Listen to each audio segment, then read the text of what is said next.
Hello, hello. Okay, so shall we get some more Ace Attorney done?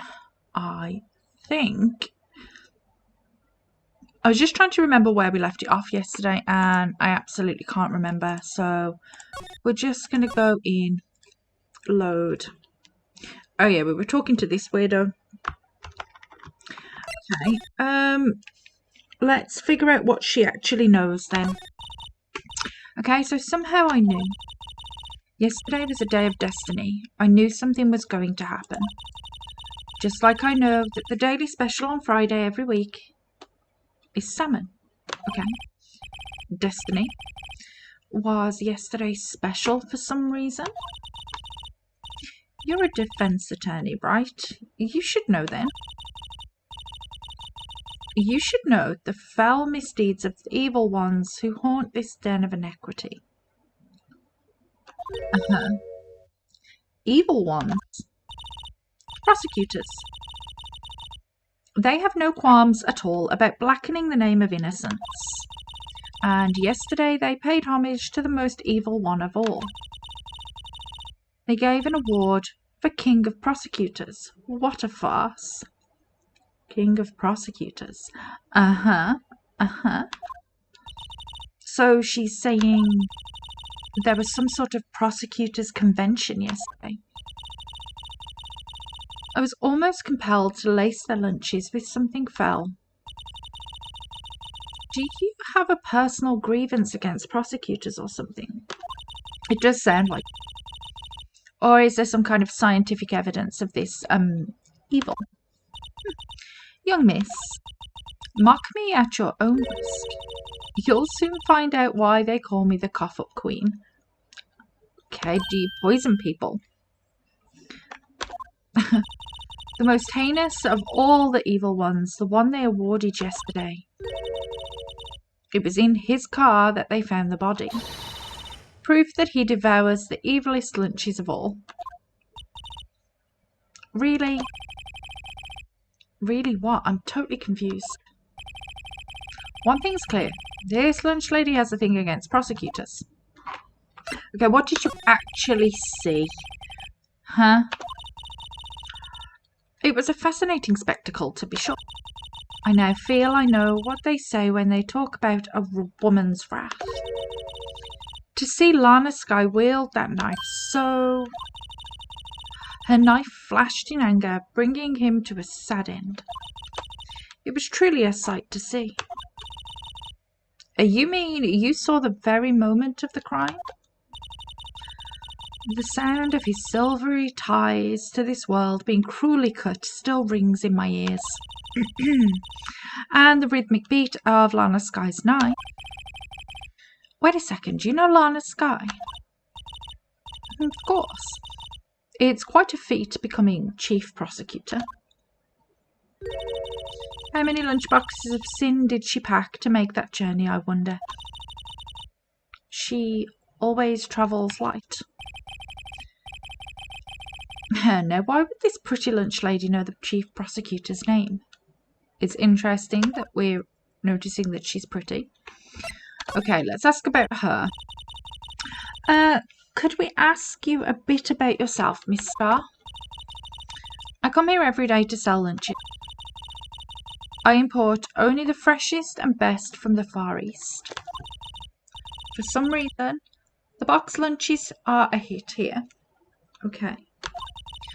Why not make the lunches here rather than import them? Did you say something?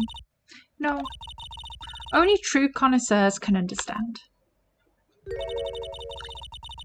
The kind you can only tell someone who has tried General Tso's Trilobite lunch set.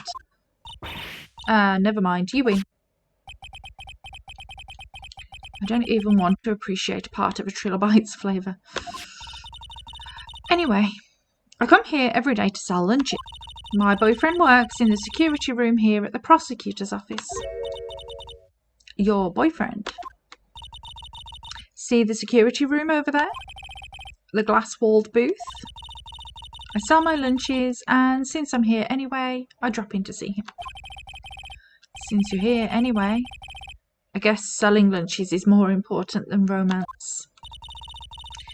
So, to scientifically analyse the data available so far, you, Miss Starr, are a lunch vendor with an ulterior motive for coming here. Useful analysis. Not. Okay. Did you have a bad experience with the prosecutor, Miss Starr? I sense some hostility. I need to just scratch my back a second. Right in a spot that's really hard to get to. Oh, wow. Okay. Hostility. Perhaps. Prosecutors are all alike, and the bigger they are, or the bigger they get, the worse they smell. Kind of like 10-day-old clams in the chowder.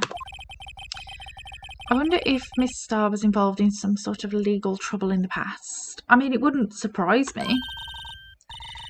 That would be a sure cause of food poisoning. Scientifically speaking, of course. I mean, now you're talking. Cough up, Queen. I thought she was just a lunch vendor, but now I'm not so sure. No, she's definitely up to something. Okay, so interesting.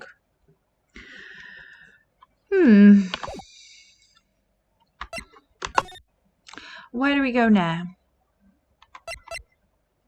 Ooh, to the High Prosecutor's office is where we go now. Fancy? Still samurai. Excellent. Okay. This is the kind of room that just screams, I can do the job. Quite a change from your office, really. Thanks. Look, there's a trophy or something here. A trophy? What? That shield? It takes real nerve to display stuff like this. Whoever's office this is, they must be a real stuck-up jerk. Phoenix Wright. You never tire of prying into other people's business, do you? That voice. Oh, long time no see, Edgeworth. Huh? Mr. Edgeworth.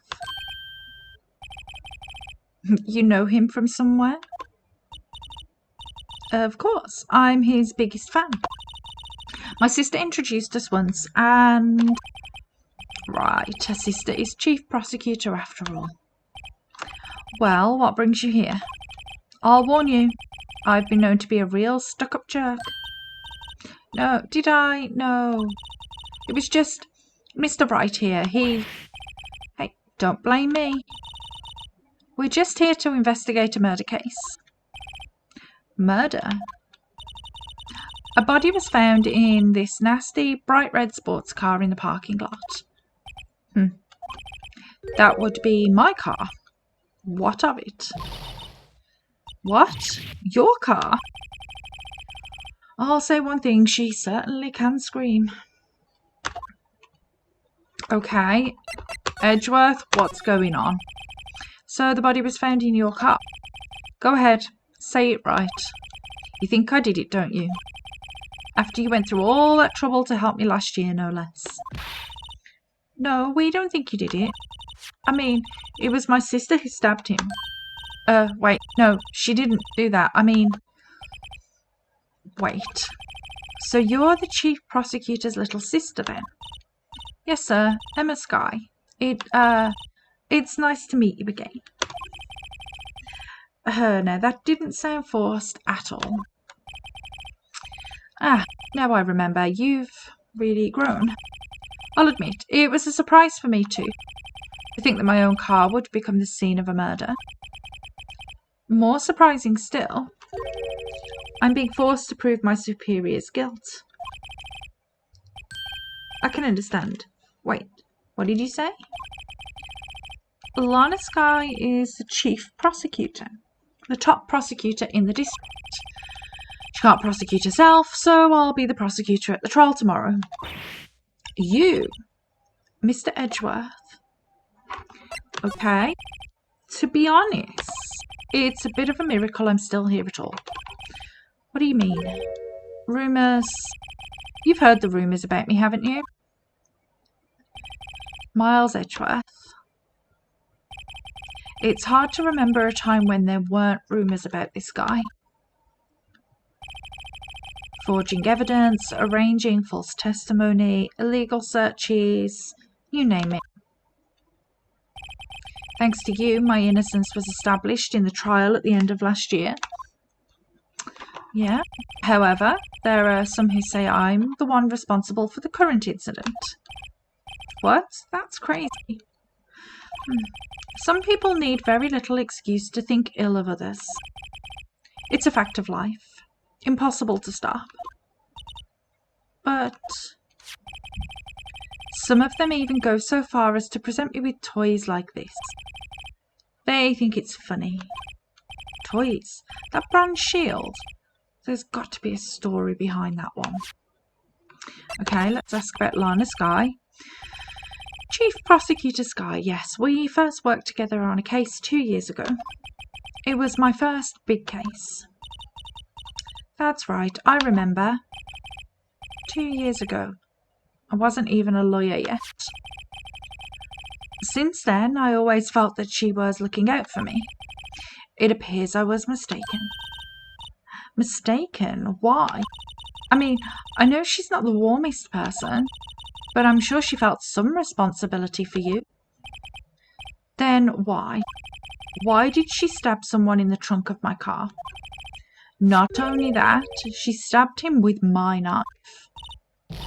What? Miss Edgeworth, your knife was the murder weapon? To be specific, it was the knife I keep in the toolbox in the trunk of my car. Interesting. Usually in the toolbox, traces of the victim's blood, no prints.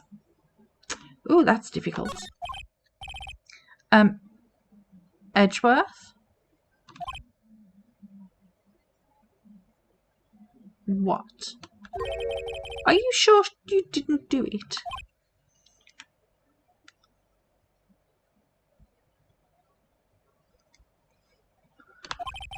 Come on, can't you take a joke? You have a strange sense of humour, Mr. Wright. Okay, so what have we got now? Let's go back down here. There's nothing more to say to her. What about the detention centre? No. Okay, there's nothing more to say to her.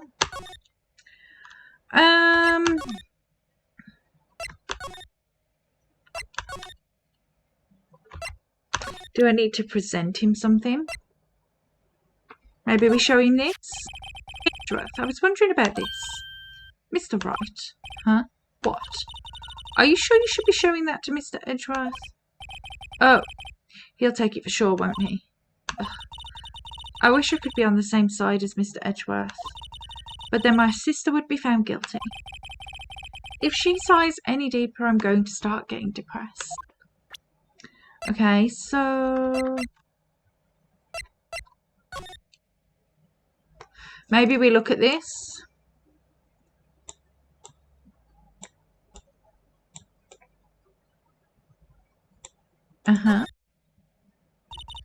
This must be the victim's blood, right? Either that or Edgeworth cut himself peeling an apple. What's Edgeworth doing with a knife like this anyway? And maybe he spends his weekends roughing it in the wild. Edgeworth? In the wild? I think my fruit peeling theory is more likely. Are you kidding? I always pictured him as an outdoorsman. Now there's a scary thought. Okay, so is there anything else? We've looked at the tip of the blood. There's nothing else here to look at. No. Okay.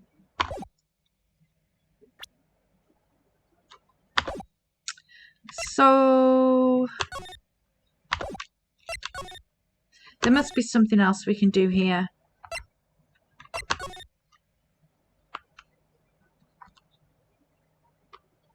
Okay, I can't slide back over there anymore, so that's a bit bad. Is there anything else I can do here?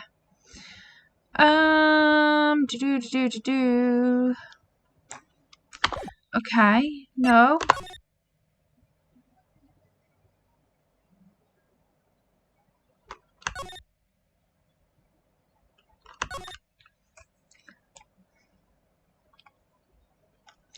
I don't think there's going to be anything in my office that's going to help.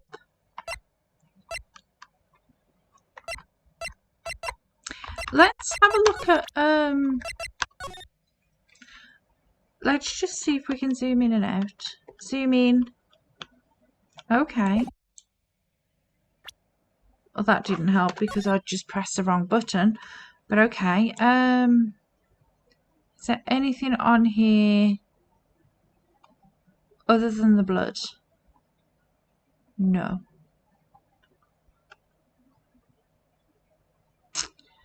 Interesting.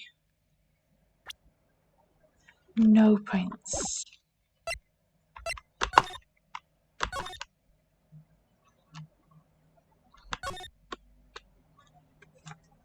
And there's going to be nothing here that we can particularly see. The usual.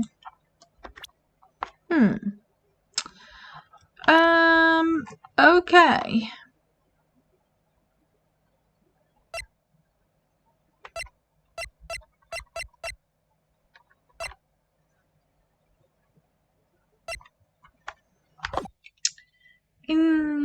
Interesting.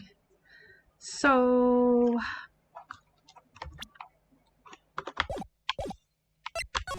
there must be something. Oh, do you know what we didn't do? We didn't examine in here. This is what we need to do. Okay. A work desk. It's quite tidy as one might expect. What a nice desk. Easy to use and easy on the eyes. It's polished so well I can see my own reflection.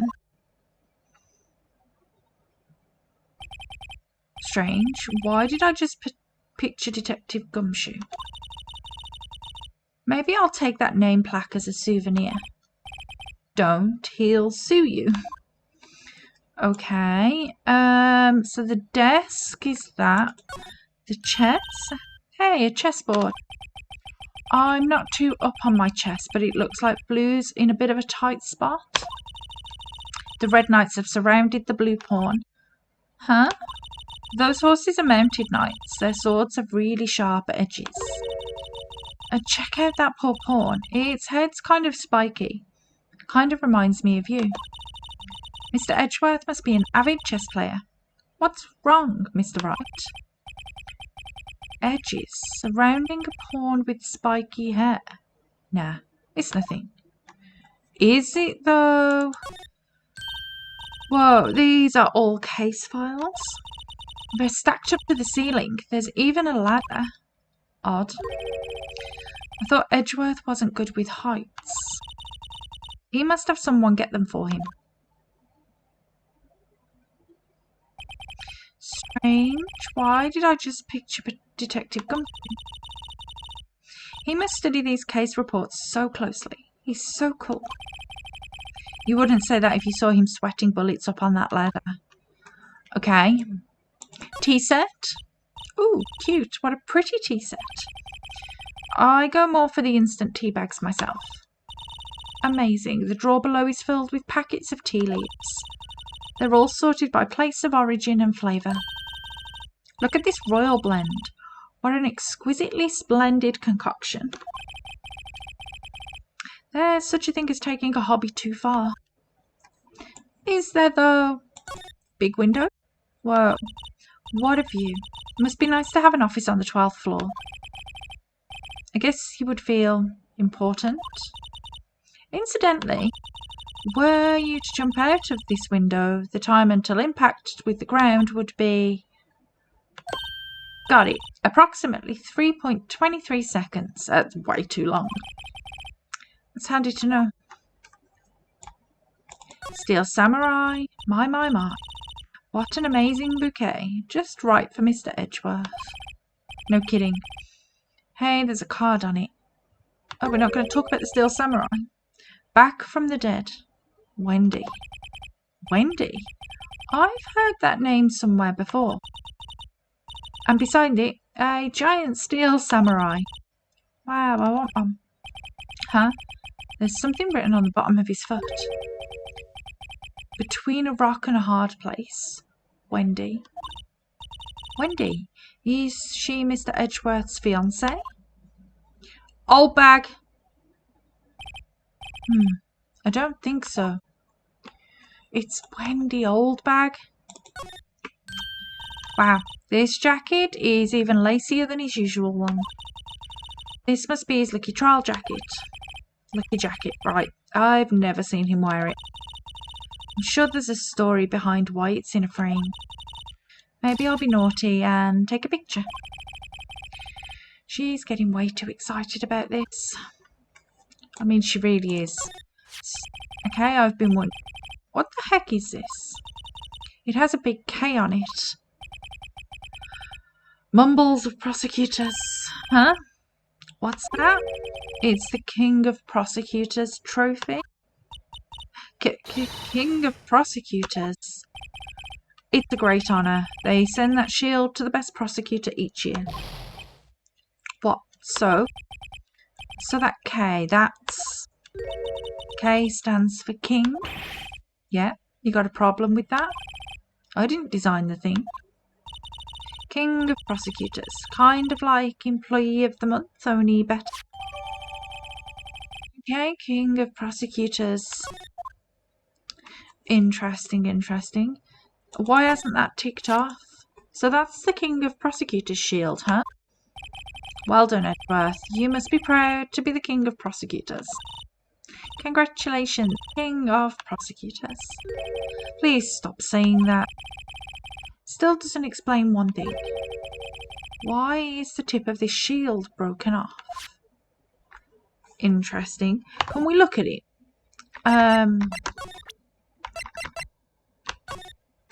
Let's look at it, shall we? Ooh.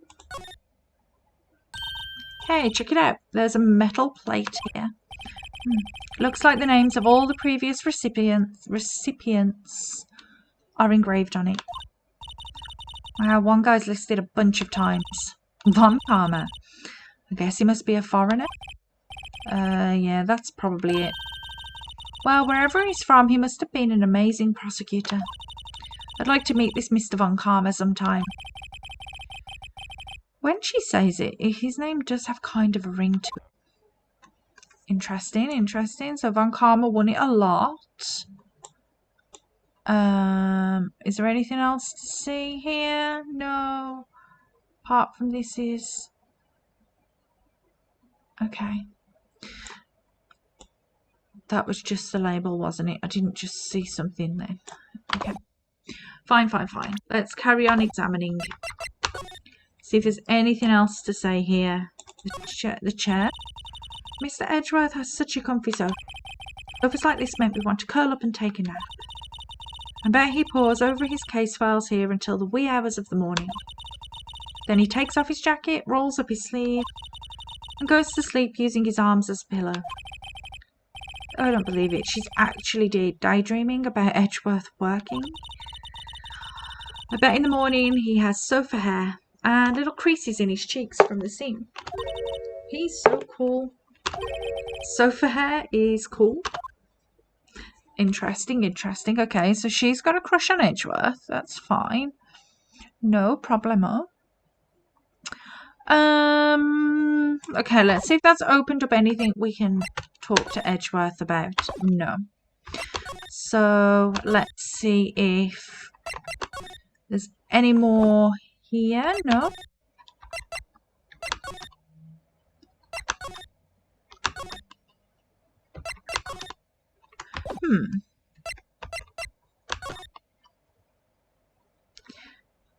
Maybe we need to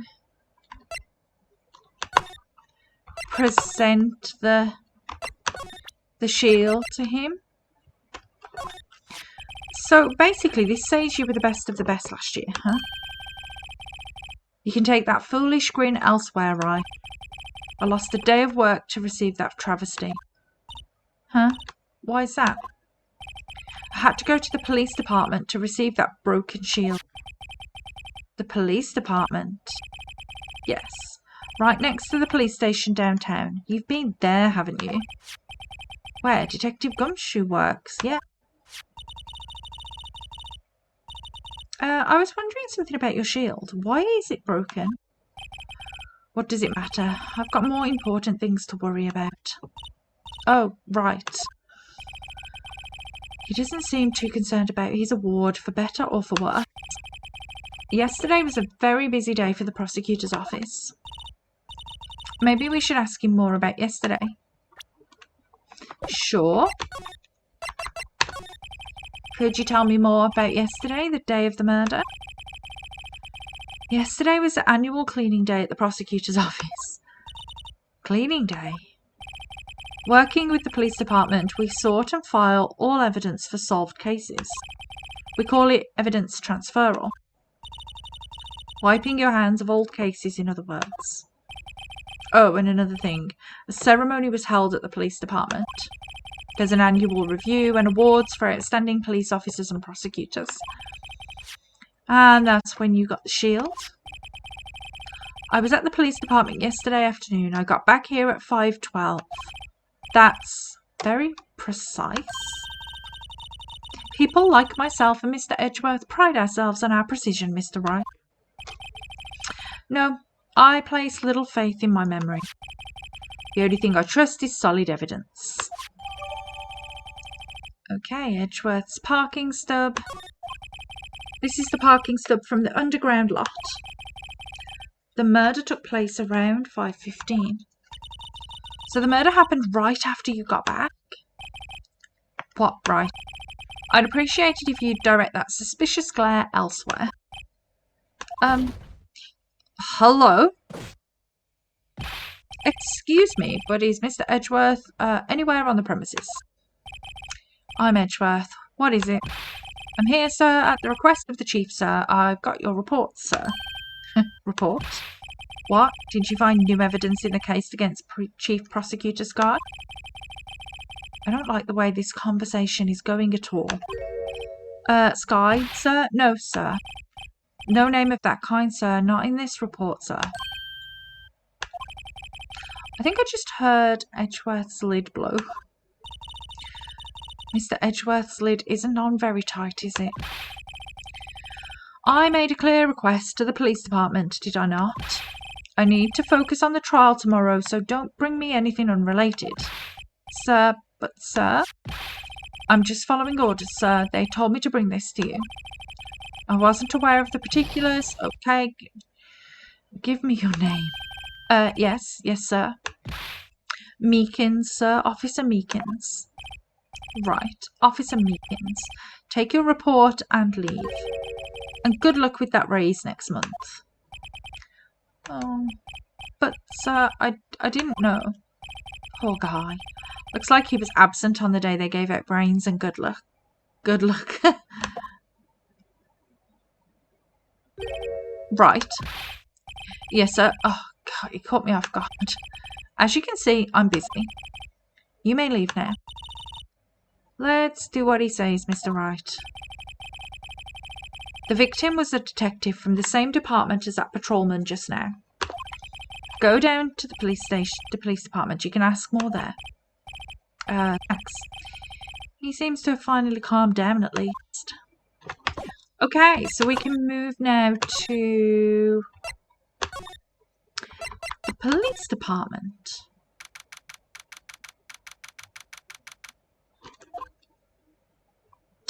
Okay. Phew. We're finally here. Why would they put the police department so far away from the prosecutor's office? Beats me. That took almost 30 minutes by taxi, and that traffic wasn't even that bad. The police department, huh? I've only ever been to criminal affairs next door. Hold on, what's that? What is that? Why is this? Hello. Disturbing. Why does it undulate like that? Oh, wait, I know. This is the blue badger. They're trying to make him the police mascot. Wow, Mr. Wright, you sure know a lot about the police. Still, he just seemed familiar somehow. Forget the blue badger. Who's that next to him? Someone appears to be dancing with the blue badger. Uh-oh, he noticed me. He sure is running over here fast. Hey, pal, what are you doing here? That's my line, Detective Gumshoe.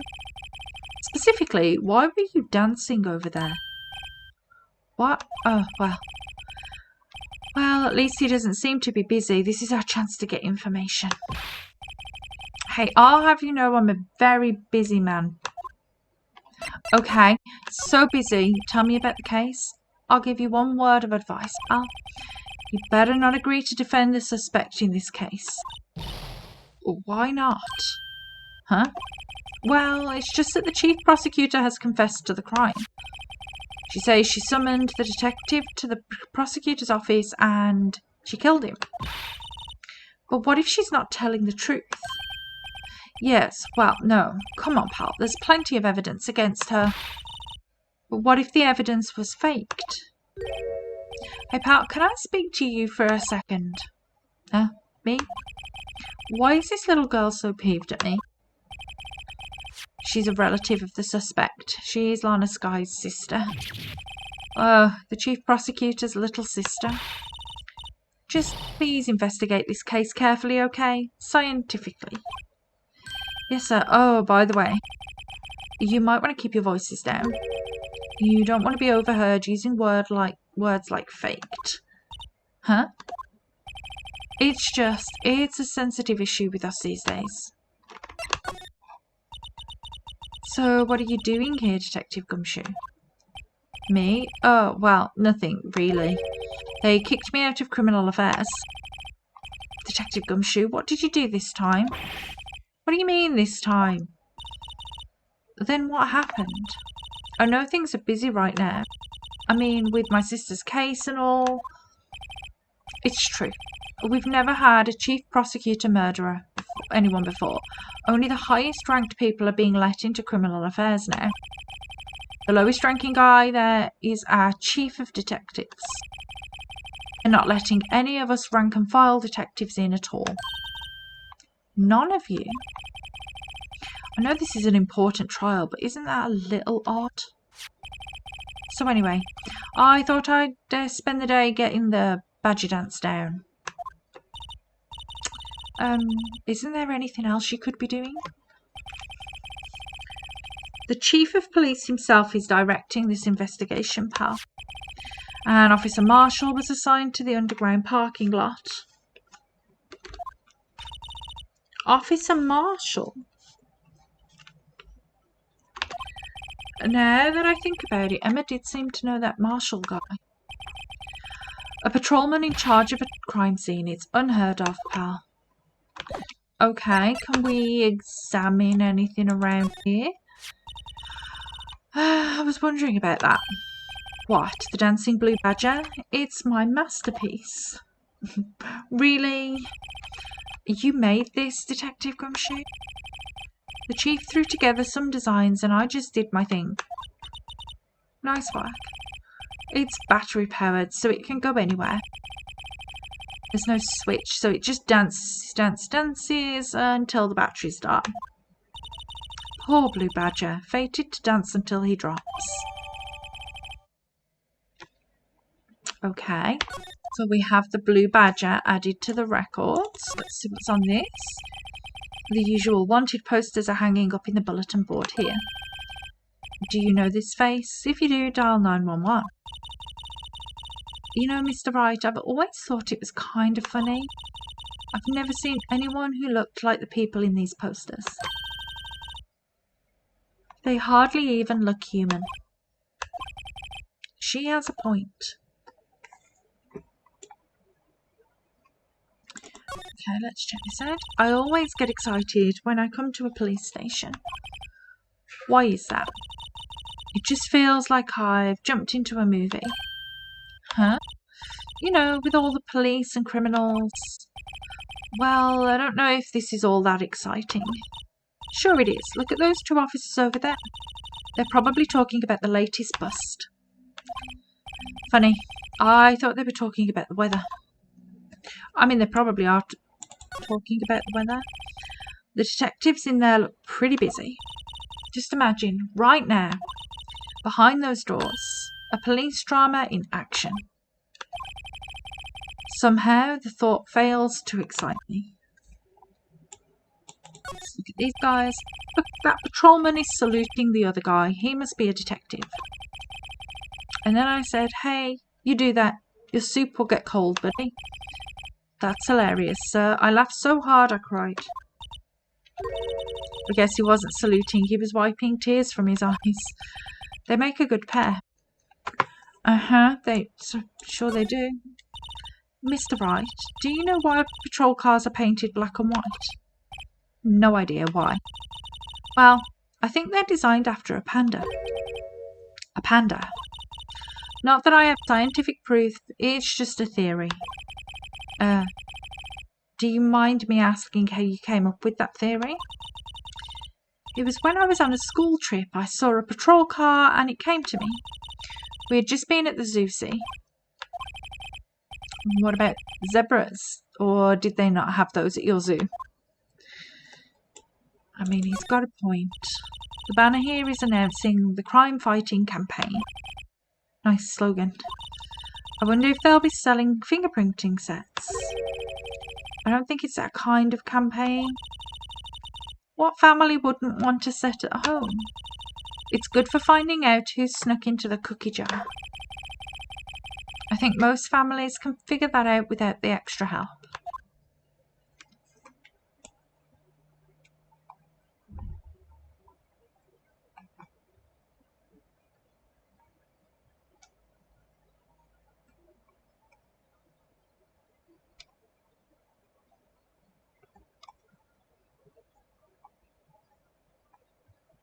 Okay.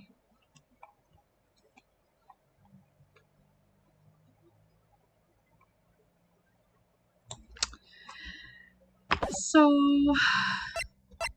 is there anything more to say to him? No? Can we go anywhere else?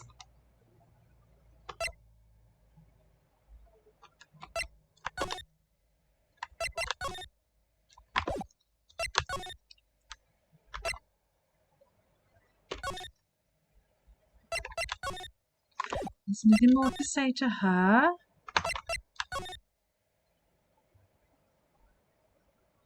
Has Edgeworth gone?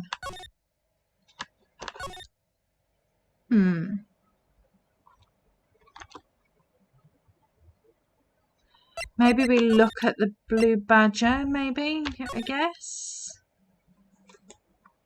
Okay, so we can't look at that outside of... But we can look at this a little closer. Miles Edgeworth, 1712. This is dated the day of the crime. The murder took place 3 minutes after Edgeworth parked his car. If only he was held up at a couple of extra red lights, he wouldn't have been caught up in this whole affair. Perhaps. It just goes to show you never know what will happen when you run a yellow light. Okay. So, let's try the detention centre. No?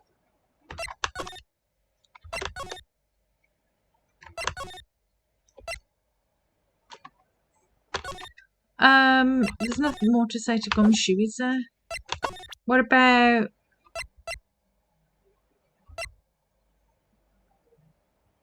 What if we show him this? Hey, that's it.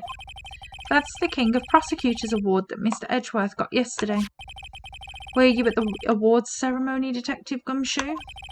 Of course. I got an award for diligence myself. Ah, congratulations. I was wondering, why is the award a shield? And why is it broken? Oh, there's a reason. I'll tell you what it is later. Apparently he's forgotten. But I was proud of Mr. Edgeworth for winning that award. Even with all the naysayers in the prosecutor's office. Naysayers? Must be because of the rumours. Okay, So that doesn't give me anything more. What about if we show him this? Found in Mr. Edgeworth's car. Stabbed with Mr. Edgeworth's knife, huh? What would drive Chief Prosecutor's guy to do such a thing? Wait, I mean, sure, of course, someone else really did it. Someone who must have a grudge against Mr. Edgeworth. The car and the knife do seem a little too well organised to be a coincidence. Poor Mr. Edgeworth, what could have happened? We have to find out a little more about what's going on with Edgeworth. Okay. What if we show him this? Detective Gumshoe, what can you tell me about this? Huh? Hey pal, this is a detective's ID card. You can't just keep that, you have to turn it into the police. It's people like you that get me into so much trouble all the time. Meaning Detective Gumshoe must drop his card a lot. Let's see. Bruce Goodman. Goodman. Sounds familiar. Nah, my mistake. But didn't you work to... Okay, now I remember. Bruce Goodman. He's the victim.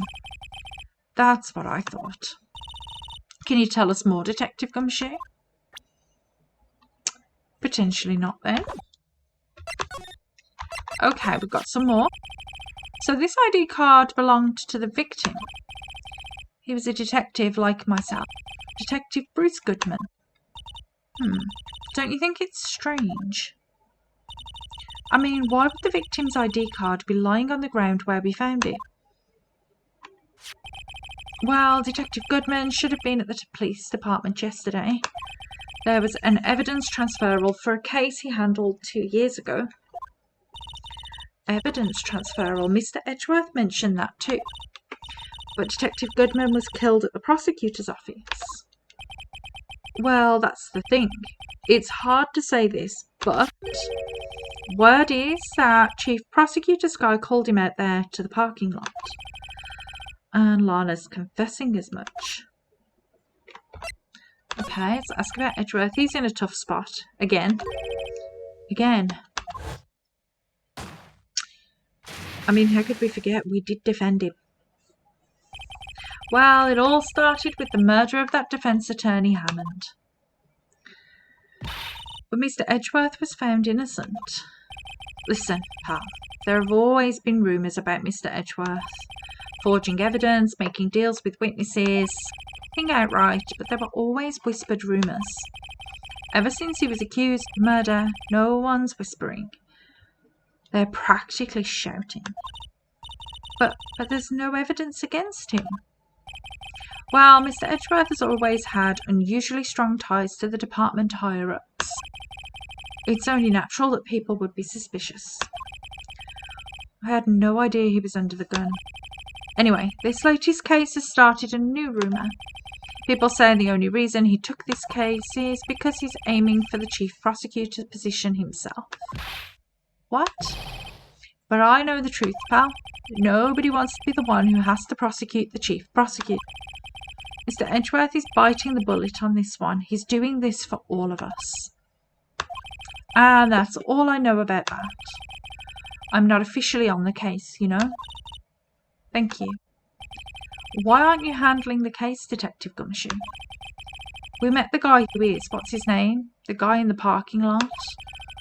That'd be Officer Marshall. He was appointed directly by the Chief of Police. Officer Marshall? Is he some kind of Wild West sheriff or something? No, Jake Marshall's just a regular officer from West LA. For a moment there, I wasn't sure. Look, pal, let me try and make things a little easier for you. Show them this and they'll let you examine the crime scene. Maybe. Okay. I'll be surprised if this gets us anywhere. Just act like you're supposed to be there and no one will look at you twice. Okay, so we go back to the underground parking lot then. Looks like the investigation is still going. I have to be getting back to the shop.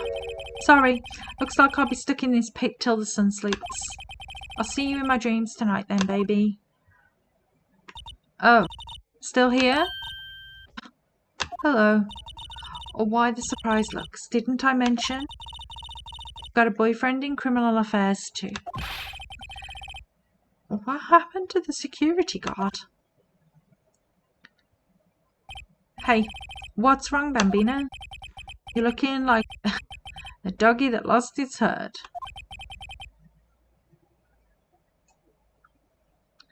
Jake Marshall. Strange guy to put in charge of a crime scene. There's something I wanted to ask you. The scene of the crime, a cold grave for men who've lost their dreams. And me, I watch over them as they sleep, dreaming of the desert's harsh judgment. He's asleep. Well, should we show this hopeless case something to catch his interest? Probably. We should present him with this, I guess. Would you mind reading this for me? What's this? I warn you, fan letters to me go right into the spittoon. It's a letter of introduction from Detective Gumshoe. May we investigate? Gumshoe? That old cow dog. He holding a birthday party or something? Huh? Look, where it should say letter of introduction, it says invitation. I think he just miswrote it. Wait, why am I getting all defensive here? No worries, this proves it's from Detective Gumshoe better than a blood test. Guess I better let you in then. Thank you, Officer Marshall. Oh, that's right, he's a patrolman, not a detective. Which reminds me. Hey, wait a sec. Isn't a crime scene supposed to be handled by a detective or higher? Well, folks, the clues are calling. Welcome to our gold strike.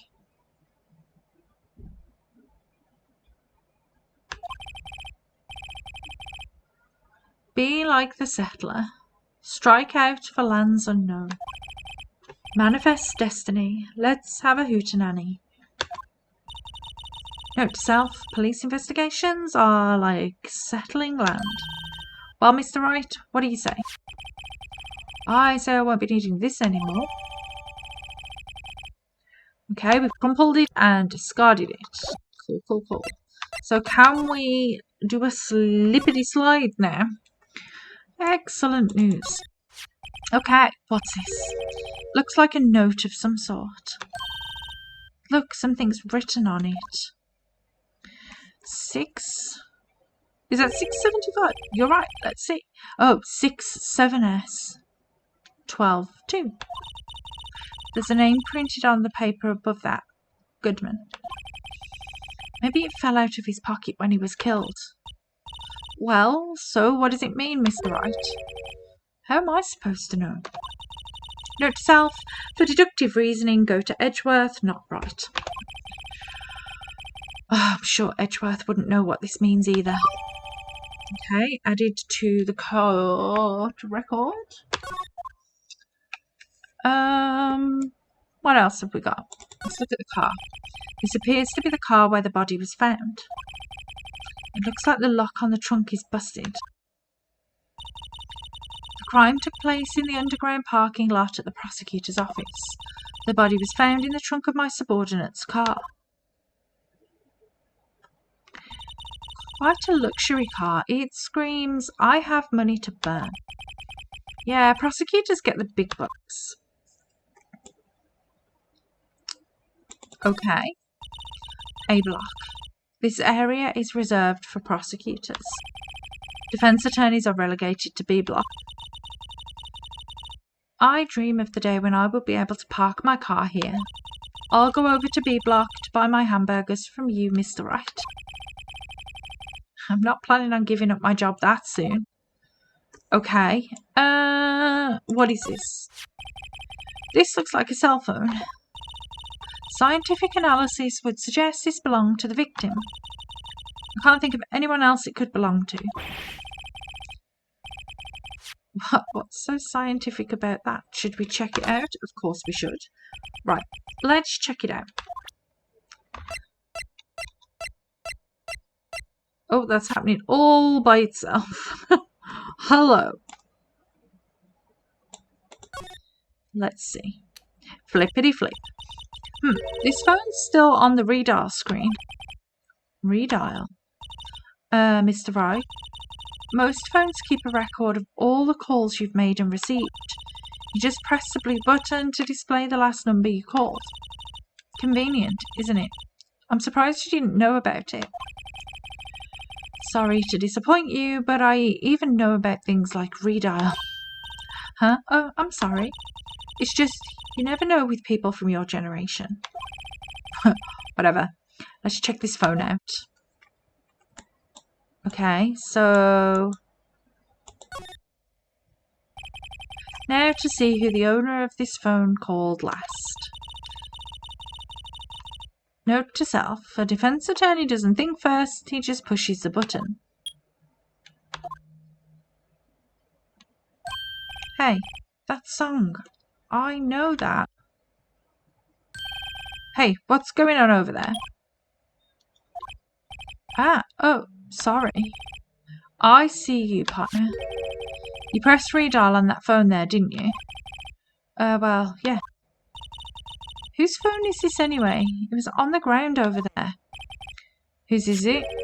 That belongs to Chief Prospector. Sky, Prospector? What? It's my sister's. She apparently dropped it when she was taken into custody, right after the crime. Look, the last call was made right when the murder occurred. Looks like she was fixing to call someone. Except she only spoke for a few seconds, according to this.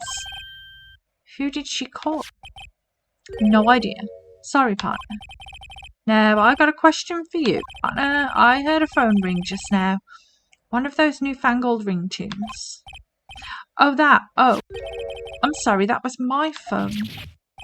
What? Your phone? Yeah, it's kind of strange, but someone called me right as we picked up the other phone. A wrong number. I hope you're not lying.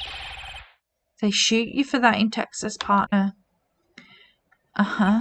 Uh-oh. I've incited the wrath of the Lone Star Patrolman. Okay, cell phone added to court record. Last call made at 5:18 on the day of the murder. Anything else? What else do we got? This rope, is it? Yep. They laid it in the outline of the victim's body. So wait, the victim must have died when the killer closed the trunk on him. You've got to be the only person I know that would come to that conclusion. Okay. We go any more? B block is through there. That's where visitors park. I can see the lunch line car from over there, far in the distance. Hey, you're right. I like the cute design on the door. I can see a cartoon cow munching down on a juicy looking steak. Doesn't that strike you as a little creepy? Just don't think too deeply about it and you'll be fine. Okay, so we've checked out over there, we've checked out all of this, we've checked out everything. So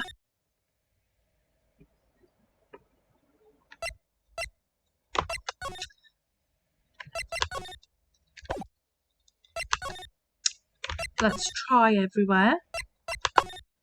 Okay, so let's ask more questions. Officer Marshall, could you tell us more about the victim? Good men always die young. Remember that, partner. Could you be a little more specific? Bruce Goodman. He was a detective, right? Well, aren't you a feisty doggy there now? Detective Goodman was stabbed here at 5:15. The smiling Madonna told me the tale. I think he means the witness, Miss Angel Starr. One stab to the chest, a fine piece of work. This here's the autopsy report. Death due to loss of blood, one knife wound, Died within an hour and a half of 4 p.m. Was my sister involved with the victim in any way? Funny you should mention that, Bambina. Chief Prospector Sky and Detective Goodman had nothing in common at all. Nothing in common? They apparently worked together on a case a few years back. So there's no motive. Goodman wasn't a particularly gifted detective. That's one reason why he didn't do much work with the Chief Prospector. But my sister called the victim here on the day of the murder, right? Here to this parking lot. So it seems like calling an unarmed man to a shootout at high noon. Okay. I don't mean any offence, but Officer Marshall, you're a patrolman, right? Not a detective? You calling me out? They shoot you for that in Texas. Huh? I was one of them fancy shoot detectives until 2 years ago, to tell you the truth. Okay. Oh, really? Now he tells me. But you're a patrolman now, so how can you be in charge of a crime scene? Nothing gets by you, does it, Bambina? So why are you in charge? No reason. We're just short on hands right now. I'm keeping an eye out in the meantime. That's odd, though. Detective Gumshoe was saying he had nothing to do with... nothing important, at least. He's nothing but a sad old cowdog that can't find his tail. Aw. Maybe it's because he runs with that Edgeworth, eh? Edgeworth? That cowdog's been kicked out of this cattle run by order of the Chief of Police. Just, you don't realise it yet. Detective Gumshoe kicked out of the investigation. Okay. So there's no connection between Detective Goodman and my sister. That's correct. But there's a goldmine of evidence against them. And the prospector tomorrow is none other than Edgeworth himself. I'm afraid your sister's fate is decided, Bambina. Many condolences. Officer Marshall. Yeah, Bambina? How can you say that? You and my sister, you were... Is there something between this cop and her sister that I don't know about? I apologise, Bambina. Something must have gotten to me. Maybe it's that dry wind that's blowing through the prospector's office. Dry wind or ill will. Someone's been up to something here, but who? Suspicions about Mr. Edgeworth have been flying around for nearly 2 years now. Forged evidence and arranging testimonies, you mean? He was unbeatable because he did whatever it took to win. Unbeatable, that is, until he met you.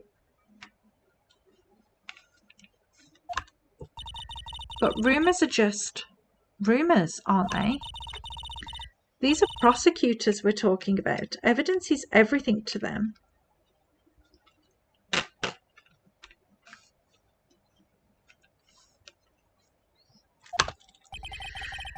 If you follow the rumours about Edgeworth to their source, you find one person.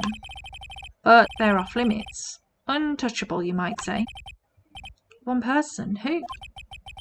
Hate to say this, but it's your sister, Bambina. Chief Prospector Lana Sky. What? My sister? Edgeworth couldn't rustle all those cattle by himself. Some people load their guns with bullets. Some people load them with deals. What, you're saying Edgeworth was making deals to win trials? Where there's gunshots, there's bound to be bullets.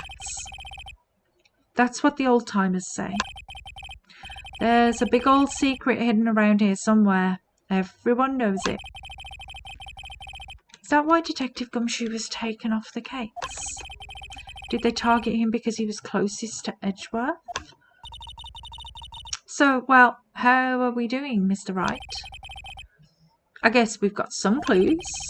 We have an autopsy report, a note from the victim, and a cell phone. So you think we'll be okay? Well, the only thing still bothering me is that Lana is confessing to the crime. She says she did it. No problem. I can guarantee that she's not the criminal. Oh, by the way, Emma? Yes? I know that song your phone plays when it rings. What? It's the Steel Samurai theme song, isn't it? That popular TV show for kids. The phone that rang earlier wasn't mine. It was yours. At 5:18, just after the murder took place, your sister called you, didn't she, Emma? I'm sorry. Can you tell me what you talked about? She hung up right away. I see. Okay. A detective is murdered and the suspect is the top prosecutor in the district. I've got a bad feeling about this. Like, maybe I still don't know everything that went on here. We definitely don't know everything. To be continued.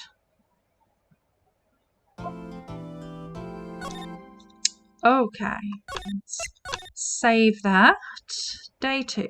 Trial former. Okay, let's go. February 23rd, 9:34 a.m. District Court, Defendant Lobby number 2. How did the investigation go yesterday, Mr. Wright? Frankly, there are still a lot of grey areas. Or rather, the whole thing is one big grey area. Don't worry about me, no matter what the outcome. I'm ready to accept my fate. I believe in you, sis. Mr. Wright, let me offer you a word of advice. Yes? A defense attorney should never believe their client. What? The defendant is called to trial because they are suspected of wrongdoing. Never forget that.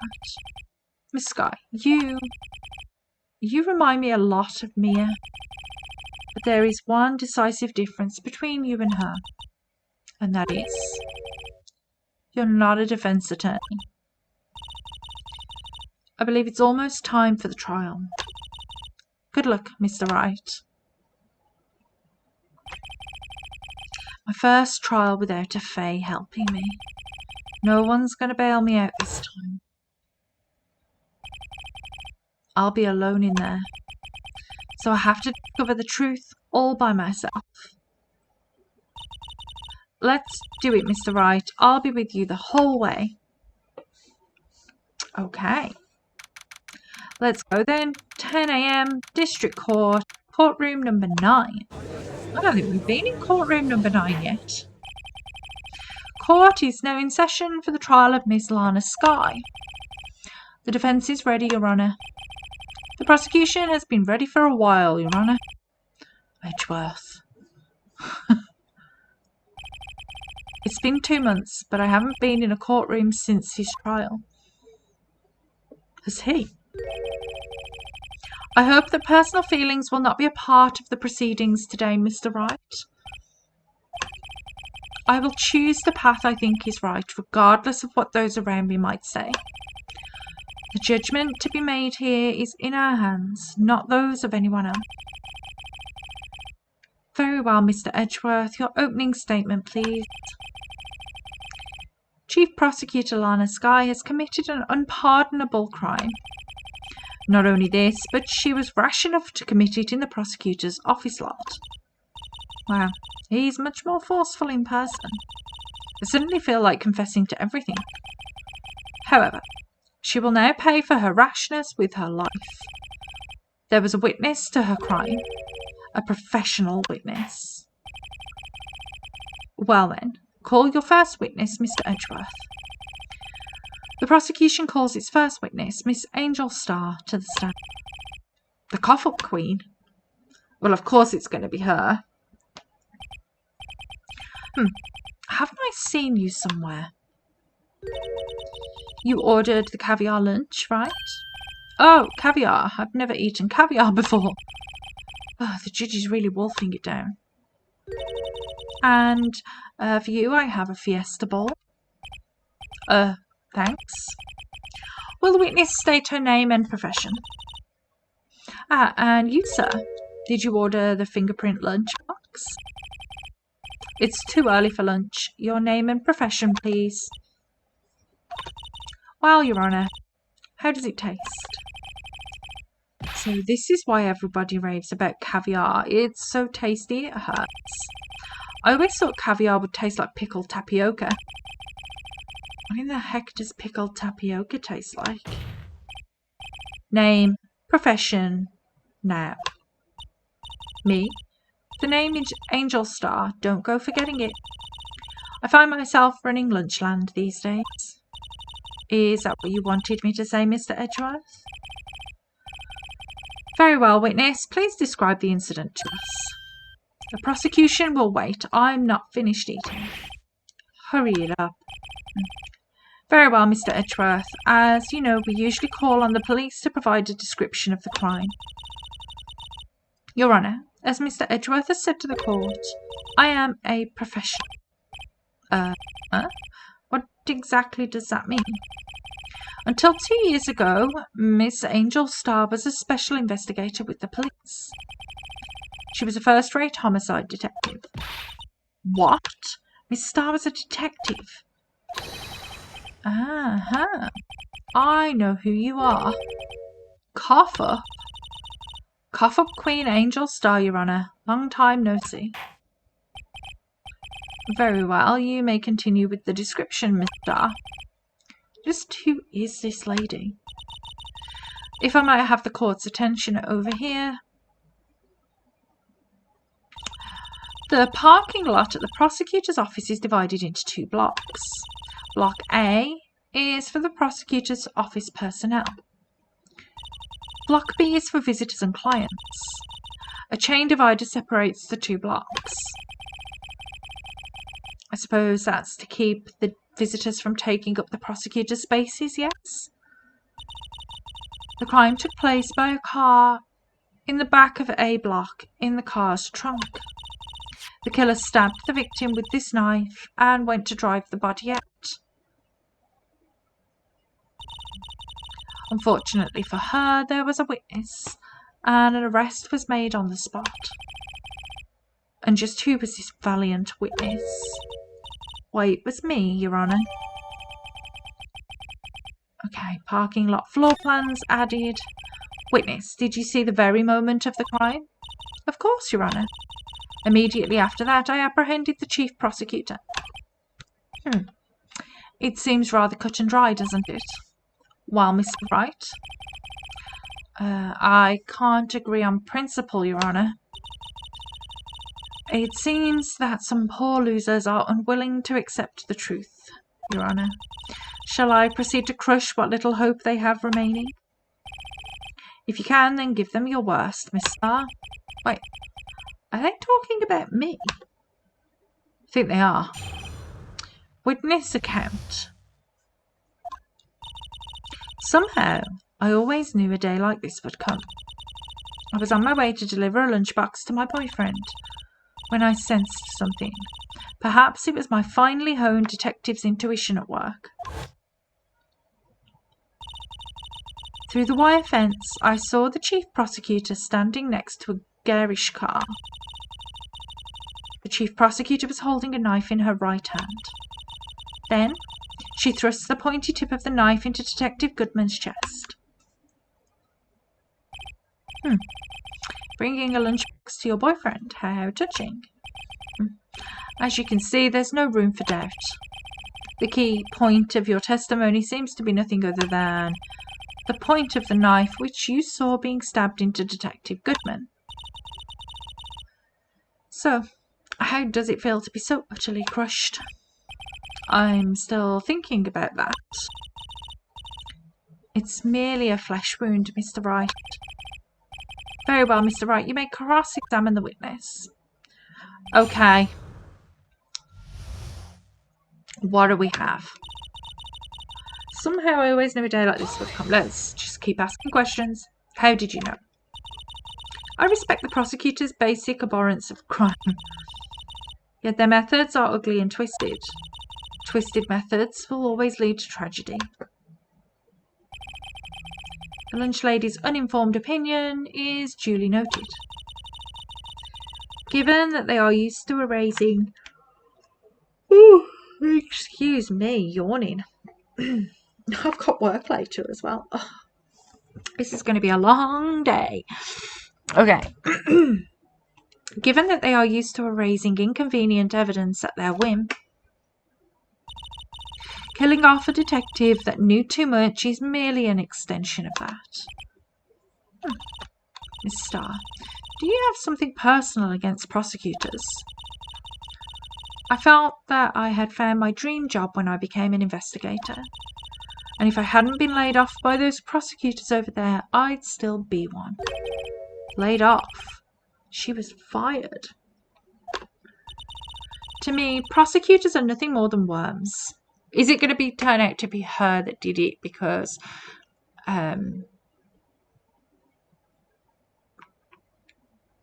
yeah, maybe they got her laid off, so she wanted to get the prosecutor jailed, maybe.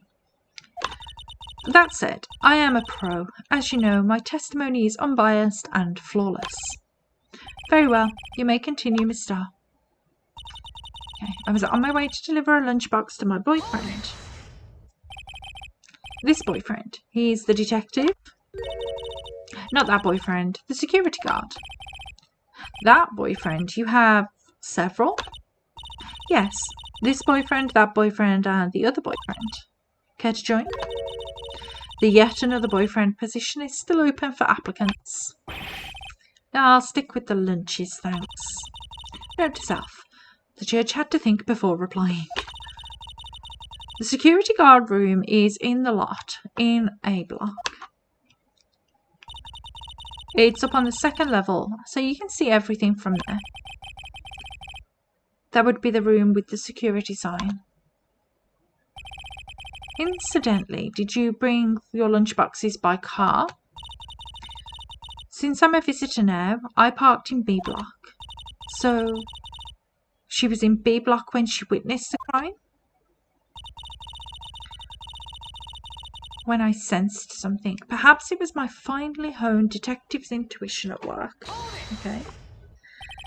You sensed something. So you're saying you had a premonition of the murder? It felt like, how would you say? Oh yes. It was like the feeling you get when you view a pumpkin chock full of seeds. I have no idea what that means. Speaking of a detective's intuition, wasn't the victim, Mr. Bruce Goodman, also a detective? Yes, well, he was like a young cheese.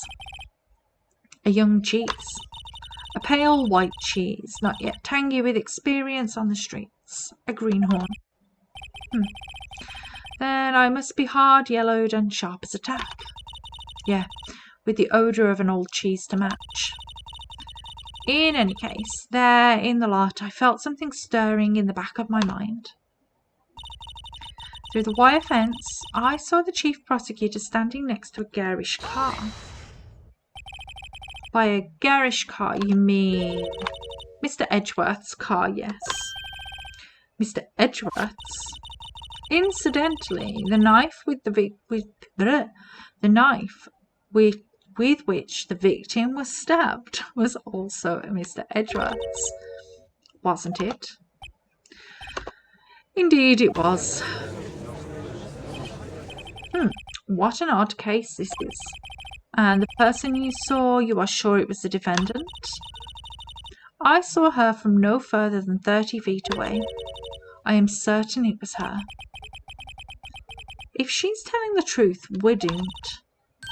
Let's just do what we can. Even if we don't have any proof, we can always nitpick. Witness, in your testimony, you clearly stated the following. Prosecutors are nothing more than worms. Ergo, you are a biased witness.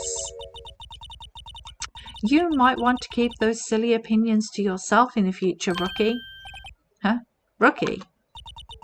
Unless you're willing to risk the consequences of doubting me. I'll fry you like a fritter, crispy on the outside, chewy on the inside. Oh, she's mad. That was inspiring. I believe I've heard that tagline elsewhere. You could cry plagiarism. I may be relegated to the lowly post of lunch lady, but my instincts are honed. Ooh, a photograph? You took this? The moment I witnessed the crime, my reflexes took over and snap, I took a picture. In fact, one of my lunchboxes is rigged with a camera. I suppose that's more exciting than just hanging it around your neck. Witness, why am I only seeing this photograph just now? You think I'd show it to you, a prosecutor? Think again. My boyfriend works in the photography division of criminal affairs. Well, this is most certainly the defendant. Huh. Uh-oh. That is unmistakably Lana Skye. So what was the defendant doing at the time? The chief prosecutor was holding a knife in her right hand. Tell me more about this knife that the suspect was carrying. Well, I'd say the blade was about 4 inches long. Is that right, Mr. Edgeworth? It is your knife after all. Yeah, that's about right. Prosecutors are by nature well versed in the location of man's vital organs. I'm sure it was easier than boiling an egg for my egg salad surprise set. You can't testify as to her ability to kill a person. Perhaps a chicken salad set would have been a better metaphor. So the defendant was holding a knife. What then? Then she thrust the pointy tip of the knife into Detective Goodman's chest. Tell the court why you didn't try to stop this crime. You did see her raise the knife to strike, no? The defense has a point. Unfortunately, by the time I realised what was going on, it was already too late. Too late? Yes. The next moment, the chief prosecutor brought down the murder weapon. Ah, I see. It's only a flesh wound, Mr. Wright. We can make it. You said for anything else? Scientifically speaking, Miss Starr's testimony is flawless. Sounds pretty fatal to me. What do we do? Is this it? Is my sister guilty? Let's just keep our heads cool and press the witness a bit, shall we? For some reason, having her panicking next to me makes me calm. Don't smile like that. Somehow I always knew a day like this would come. I'm on my way, sensed something through the wire fence.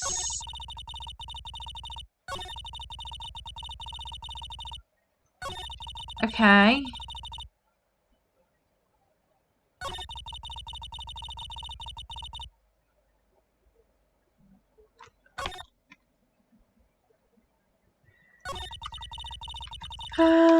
What do we have that we can...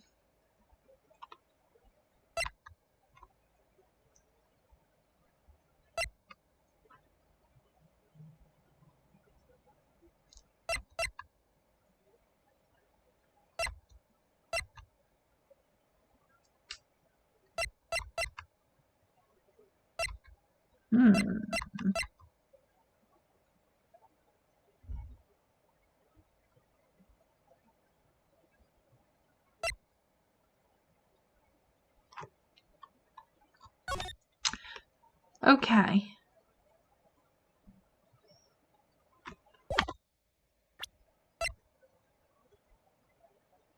So she's definitely viewing it through the fence.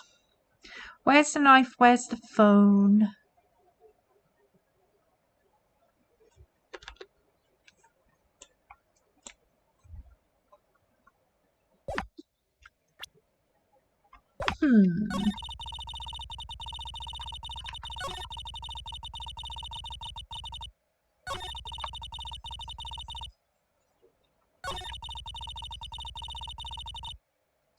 Okay, so I think I've pressed all of these and I'm not sure what to do next.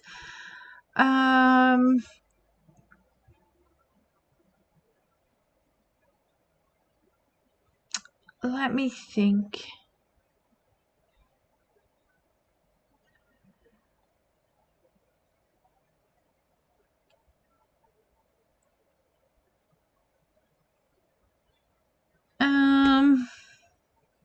There's got to be something we can present. She's given us that photo. That doesn't really help. The fact that she doesn't mention the phone is a little weird. Maybe.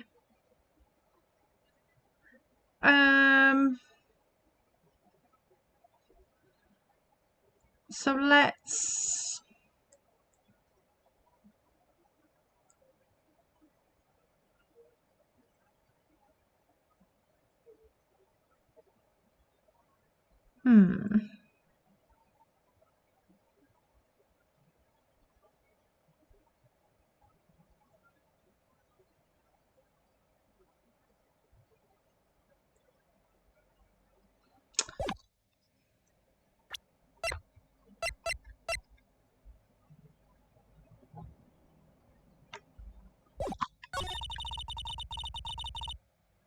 Okay, let's present the photo.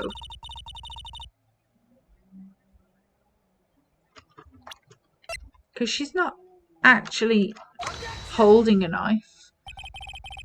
And you witness it. You saw Miss Sky stab the victim with the knife. As I've already said, yes. I swear it on my finest salmon swirl lunch. I'm sure that is a fine lunch. But isn't that odd? Look at this photograph. This is the photograph you took of the very moment of the crime, is it not? Then why is Miss Sky not holding a knife? Mr. Edgeworth, your thoughts? Objection? That had to be the weakest objection ever, Edgeworth. Yet it was still stronger than your ever feeble mind, Mr. Wright. What do you mean, Mr. Edgeworth? This photograph was not taken the moment before the stabbing. This was taken the moment after the stabbing. And how can you tell that? Blood spatter. Huh? See the dark crimson stains on the chief prosecutor's coat? But it's a black and white photograph. Yes, it's hard to tell, but this could be blood. Well, Mr. Wright, I see no problem here. No problem, except you. Mr. Wright, are you going to just sit there and take this kind of abuse? You got a better idea? Maybe we go objection. Wait, that contradicts what the witness said in her testimony. Namely, that she took the picture the moment she witnessed the crime. Well, it seems I was slightly unclear. My apologies. That's it. If you run out of lunch, you order seconds. Problem solved. If you don't like it, try ordering the jumbo-sized lunch from the get-go. Good advice. I'm not sure I understood it, but good advice. I didn't have time to stop her. Prosecutor Sky was cold, calculating, like a robot. She killed without pain or remorse. It was a premeditated murder. Premeditated? How do you know? Look at the chief prosecutor's hands in that photograph. Well, are those gloves? Surgical gloves made of thin rubber, most likely. Why would she have those on? If it was meditated, she would not be wearing those gloves. It's a good point. These gloves do seem to tell a tale of premeditation. Premeditated murder, a serious offence. Witness, add this to your testimony. Oh, the murder was planned. The rubber gloves prove it. Then why, if the murder was planned, did she use a knife that she wouldn't have known was there? She couldn't possibly have known what time Edgeworth would get back to the minute like that and get his knife, surely. Let's try that. Witness, do you know what this is? Are you trying to test me? I sell box lunches for a living, you know. That's a knife. Here it is. The knife. The knife that was in Mr. Edgeworth's trunk. Indeed, it is my knife. What's with this case? The bloody murder weapon, a red car, all belonging to the prosecutor there? The defendant is the chief prosecutor for the district, right? I mean, prosecutors bad people. The defence has a request. We ask that the witness provide an accurate testimony. What's that, Rookie? In your testimony, you stated that Lana Skye planned this murder, and that's why she was wearing those special gloves. Seems like a natural conclusion to me. The gloves do indicate planning. However, why would she not also prepare the most important thing? The murder weapon. Oh. This knife just happened to be in the trunk of that car. Ladies and gentlemen, if you're going to plan a murder, you don't forget the weapon.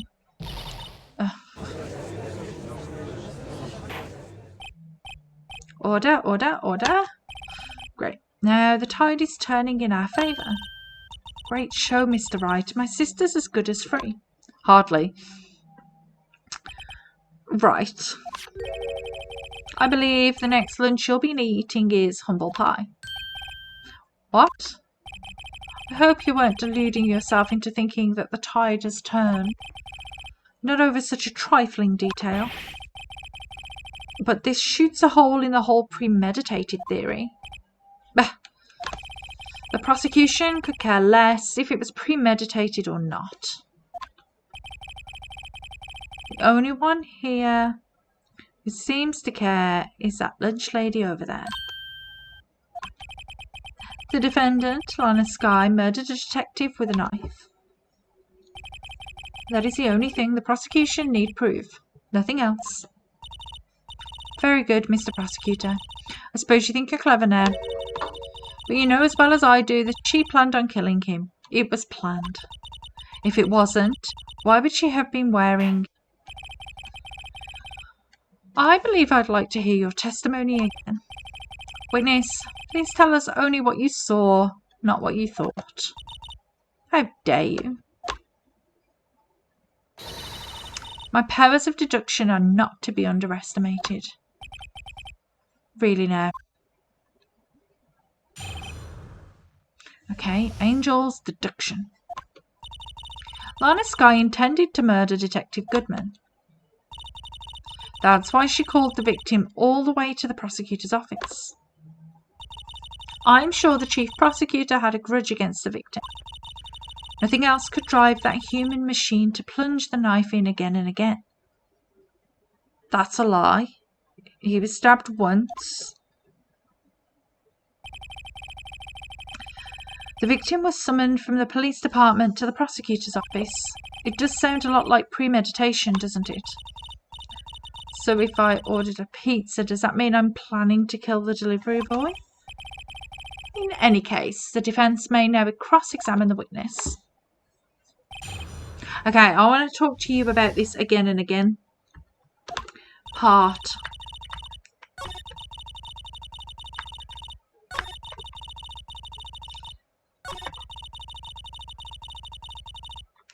Question. A human machine. That's a contradiction. Please. Can't you find fault with something of substance, Mr. Wright? Note to self. Mr. Edgeworth's sigh smells like citrus fruit. You say again and again. How many times did she stab him exactly? We often say chop into 1,000 pieces, but we don't actually mean 1,000 pieces. What difference does it make if the deed is done? How come she's getting mad at me? Let's just say she stabbed him several times and leave it at that. Leave it at that. This is a murder case, people. Mr. Wright, you should speak up if you have an objection, you know. Miss Starr has turned out to be as short-tempered as she looked when we met her. Challenging her abilities as a detective really set her off. The short wick burns out the fastest. It's a scientific fact. I wonder, wouldn't it depend on the size of the candle? I mean, add more wax and even a really short wick will burn longer. Obviously, more scientific testing is required. Okay, so can we prove that this whole again and again? Okay, right, what do we have? One knife wound. Can we object? Object. You say she stabbed him again and again, but you couldn't have witnessed that. Are you testing me? Then I'll test you. With my moss surprise. I'm afraid the moss is growing under our feet as we wait, Miss Starr. Oh, what do you mean? I shouldn't have to explain this, but take a look. The autopsy report states that the death was due to a loss of blood from one stab wound. You're right. Good show, Mr. Edgeworth. What a hunk. He's my hero, really. What about my objection? No one noticed? Well, witness? You got the crime scene set, right? Oh, thanks. I always believed that no one could ever mistake ketchup for blood. But now I realise that such mistakes are possible. So you're saying you mistook something for blood? When she lifted her knife, I thought I saw blood at her breast. Splattered blood from her victim. That's why I thought she must have stabbed him at least twice. Then tell us what you saw that you thought was blood. Testify. Her red muffler looked like blood to me. That's how ghastly the whole scene was. Okay, Miss Starr has turned out to be as short-tempered as she looked when we met her. Okay. Right, we're back on this.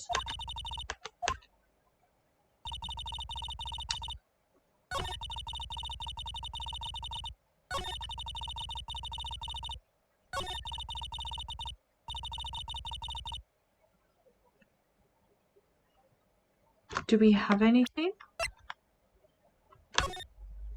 She's not wearing a muffler. What isn't a muffler like a scarf?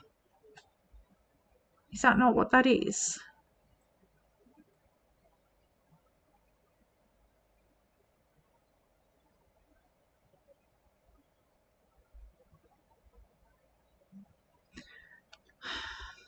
Let's try it. Miss Starr, I demand an explanation. The witness is clearly not suited for detective work. What? The suspect was not wearing a scarf or muffler of any kind when she stabbed the victim. And you've proved it yourself with this photograph. Huh? But that can't be. Only a professional lunch lady could be so utterly clueless. Congratulations, perhaps you finally found your true calling in life. Harsh words, but good. In the end, Mr. Edgeworth prevails. What was my objection? Chopped liver? But it was there, a scarf. No, not that, but something red, really. Well, now, where were we? The witness has given us an entertaining interlude, but back to business. What? Very well, witness. Continue your testimony. You saw the crime and apprehended the suspect. Tell us about that. Very well. I do remember some things accurately, at least. Ultimately, we couldn't shake the most important part of her testimony. The most important part? The part where your sister stabs the victim. This next testimony might just be the moment of truth. Apprehending the suspect. After the murder, the suspect attempted to run behind a partition off to her side. I quickly caught her, explained her rights to her, and arrested her on the spot. Ah yes, when I arrested her, she mentioned the muffler. That's what had me confused in my earlier testimony. The chief prosecutor made to escape, but against Angel's star resistance. Resistance is futile. She's some sort of Dalek. You are quite determined about this scarf, aren't you? I strike like a snake and bite like a cobra. That's me, Angel's star.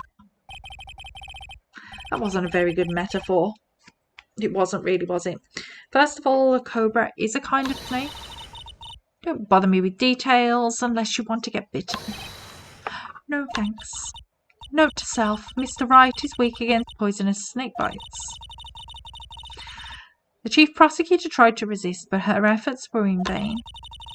She knocked my hands aside, kicked over an oil drum. An oil drum? Hard to imagine.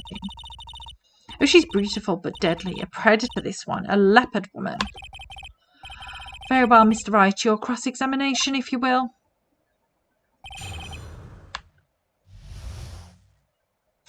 Okay. After the murder, the suspect attempted to run behind a partition off to her side. So let's look at this floor map. How do you get through that gate? I mean, I see that the partition is there, but how do you get through? There must be a door, surely. Okay. I quickly caught her, explained her rights to her. Let's ask about, because the phone call thing, so let's press a little. So, where is this partition on the floor plans? I'm sure she means this wall next to the car. That's right. There was a wall there, about 6 feet high. She was obviously trying to hide herself. Quite a natural thing for a criminal to do. What did you do then? I quickly caught her, explained her rights to her, and arrested her on the spot. Did you? You say quickly? Were you close to the suspect? As I just said, I was only 30 feet away from her the whole time. Maybe I should press her for more details. Let's keep going. I'd like to see this on the floor plans just to be safe. The Lunchland car was. She was a visitor. She was parked in B block. So you witnessed the murder from here? That would make it about 30 feet from the car, yes. Is that correct, Miss Starr? Yes, that's right. But there was a chain link fence in front of you. I went over it, of course. Amazing. The Coffle Queen, lunch lady athlete indeed. It would have taken her a little time to climb over the fence, so she couldn't have gotten to my sister that fast. Yeah, that fence was about 9 feet high too. So how did Miss Sky not get away? Ah yes. When I arrested her, she mentioned the muffler. She mentioned the muffler? What exactly did she say? If I remembered exactly, I would have told you in my testimony. Cheeky. Anyway, all I heard her say was the word muffler. Just that one word. So what you heard wasn't the suspect talking to you, but to someone else. Yes, the chief prosecutor was talking on her phone. Her phone? She can't mean... By phone, do you mean this cell phone discovered at the crime scene? Yes, ultimately. Ultimately. My memory is like a salmon heading upstream, you see. No, the court does not see, Miss Starr. The chief prosecutor first attempted to use the phone hanging on the wall. On the wall? That's right. Near the car, there was an emergency phone on the wall. Apparently it was out of order, and so she used her cell phone. Indeed, the emergency phone was out of order on the day. Good witnessing, witness. Good witnessing. Whatever happened to good testifying? You should, of course, add this to your testimony. The things I do to please this rookie defense attorney. The word muscular was overheard during a call made to Emma at 5:18. I saw it all, how she tried the phone on the wall, but had to use her cell instead. How would you see that if you're climbing the wall? Do you think you could restate your testimony for the court? I was going to ask the same thing.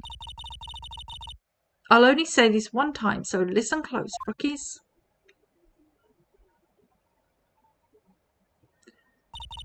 The chief prosecutor stabbed the victim and ran behind the partition. She then picked up the emergency phone on the wall, but it was out of order. So she pulled out her own cell phone out of her pocket. How would you see that? And during that time, you climbed over the chain link fence. Then, when I boldly grabbed her arm, Chief Prosecutor hung up her phone. And you saw her doing this. What is it, Mr. Wright? The Chief Prosecutor made to escape, but against Angel Star, resistance is futile. How could you possibly see this?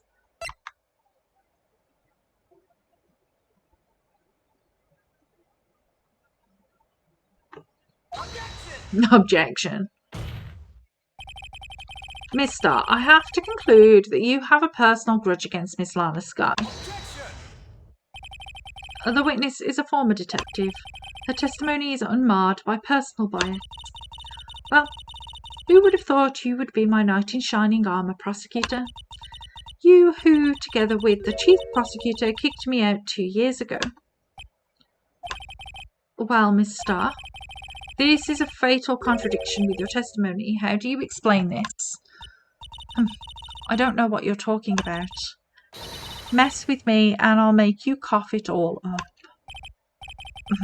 Let's look at the floor plans. You said you witnessed the crime from this point. However, if that's true, you couldn't possibly have seen Miss Skye making that phone call. I believe you see what I'm getting at. That emergency phone was on the back side of this partition. If indeed you were in B block, you couldn't have seen it. Order, order. What is the meaning of this? It's simple, Your Honour. She's not coughing up lunch, she's coughing up lies. Ugh. That's quite a claim, Mr. Wright. Perhaps you will allow me a question? Tell us exactly what lie this witness has told the court. Here's where the counter-attack begins. I can't afford to get this wrong. The witness lied about the order of events, what she saw, where she saw it. Would it be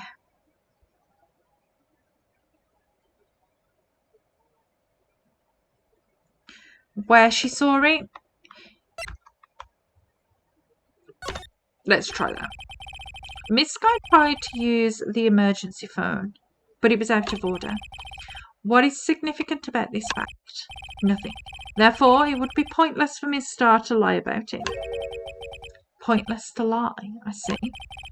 But say the witness did actually see Miss Skye using the emergency phone. It would mean Miss Starr witnessed the crime from a different location. A different location? Now, that is a pointless lie if I ever heard one. Before you call my lie pointless, at least let me tell it. Let me ask a question to our clever wordsmith, Mr. Wright. Just where was the witness when she saw the crime? All the testimony we've heard until now points in one direction. The place she witnessed it from was the security room.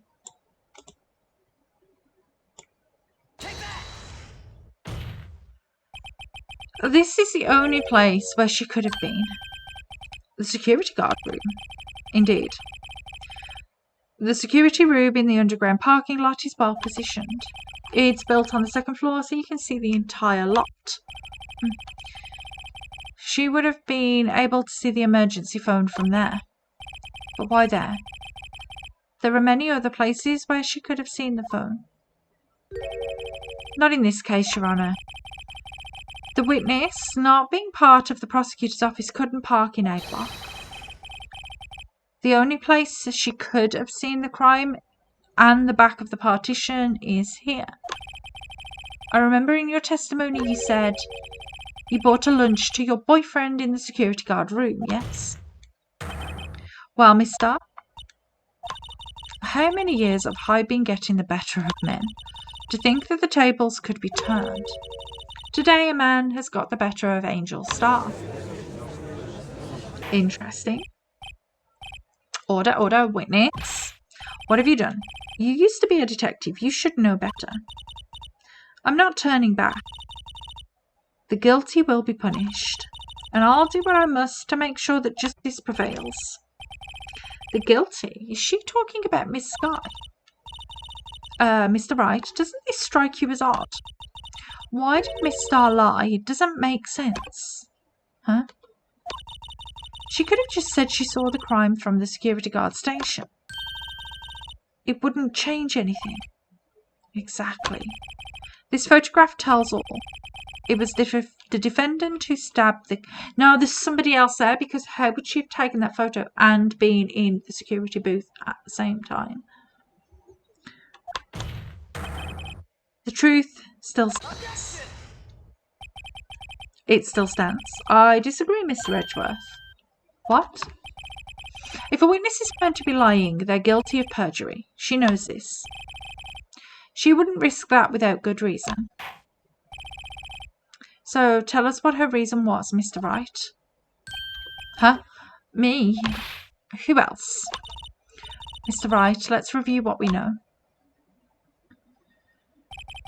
Miss Starr witnessed the crime from the security guard station, but she lied and said she saw it from B block.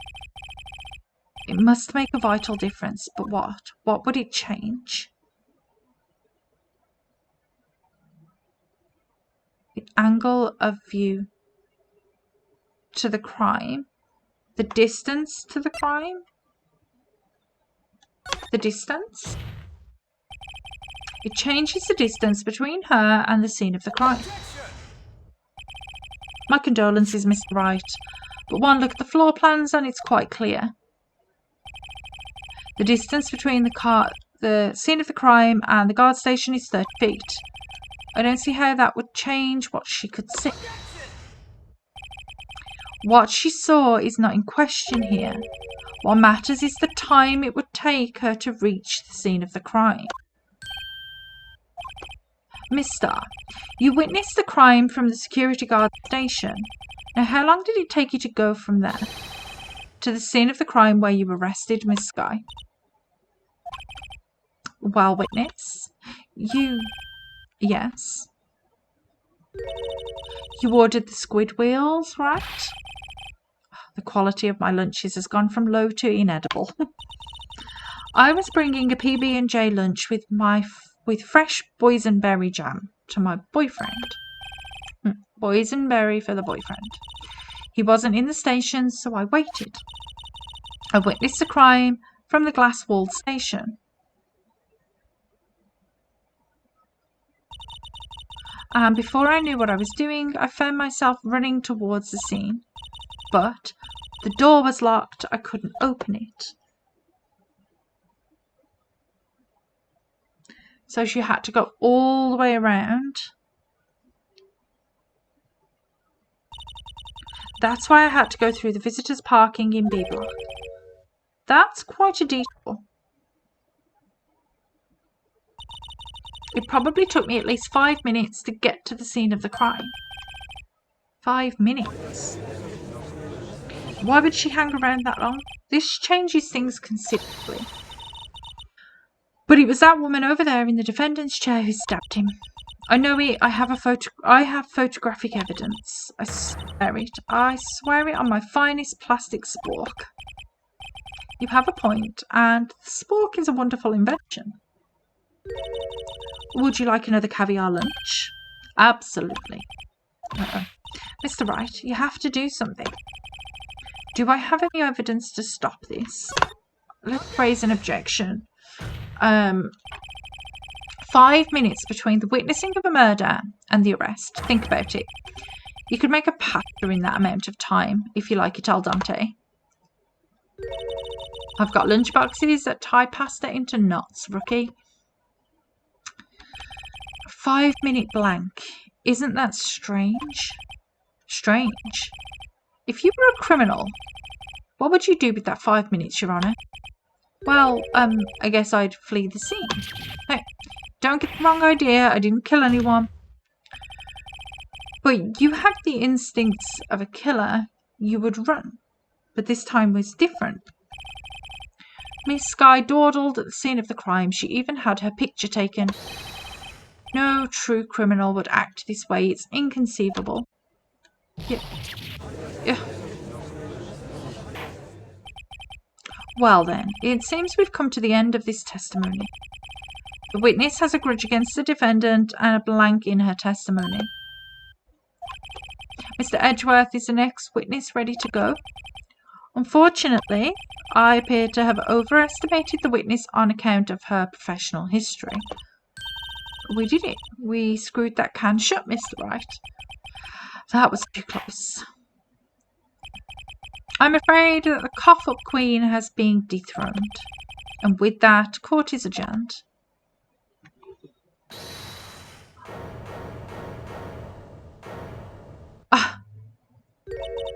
Mr. Edgeworth, you ordered the squid wheels, right? That's the one she tried to foist off on me. I prefer not to take the defence team's leftovers. Anything else to say? I might be able to save you. I have decisive evidence. What was that? Is this another one of her trick lunchboxes? My apologies, but we have no further questions to ask of you, Miss Starr. Is this your jumbo lunchbox? Woo, triple decker. Out of deference to the witness's determination, I'll allow one more testimony. Let's hear about this decisive evidence. Like the Lunchland motto says, you won't be disappointed.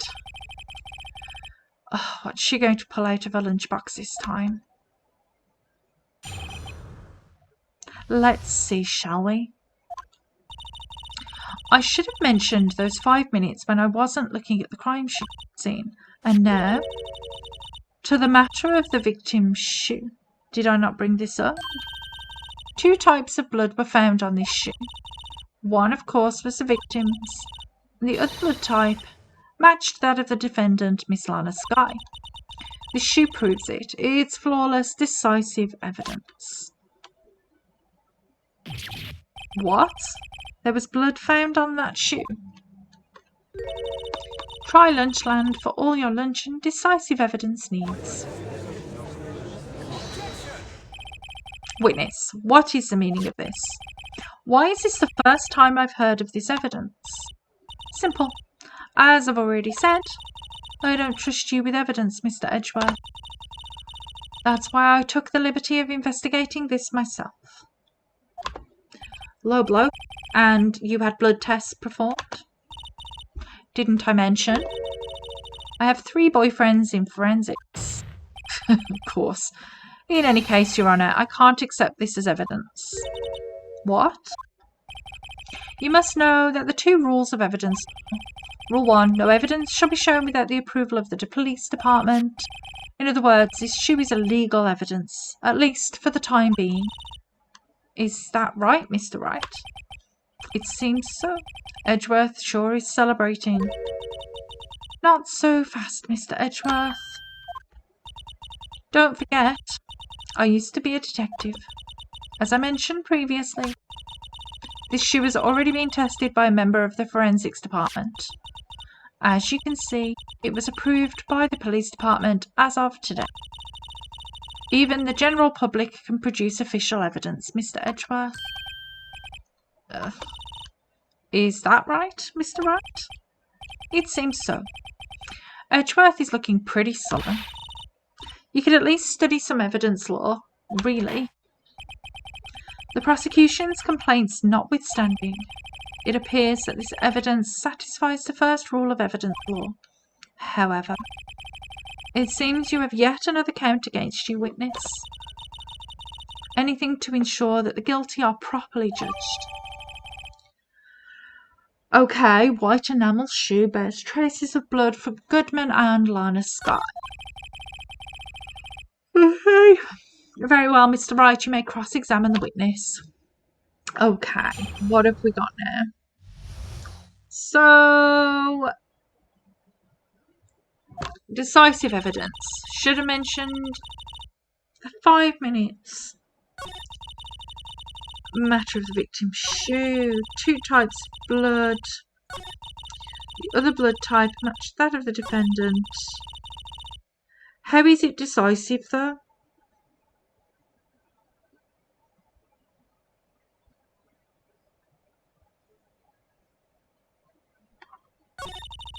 Can we look at the shoe? I want to look at the shoe. Let's look at this shoe. Okay, so we've got the blood here. This blood. It's my sister's, right? It appears so. Lana's right hand was bandaged when I saw her in jail. She must have cut herself at the time of the crime. Posses. There's blood on the bottom. There's blood here too. On the sole of the shoe. It's got to be the victim's. He must have stepped in a puddle of his own blood. All this blood. It's horrible. This blood might be an important clue. Okay. How might it be an important clue exactly? What have we got? Let's look at... Well, there's no blood on the ground. So how did he step in? The murder didn't take place here, did it? Because there's no blood anywhere.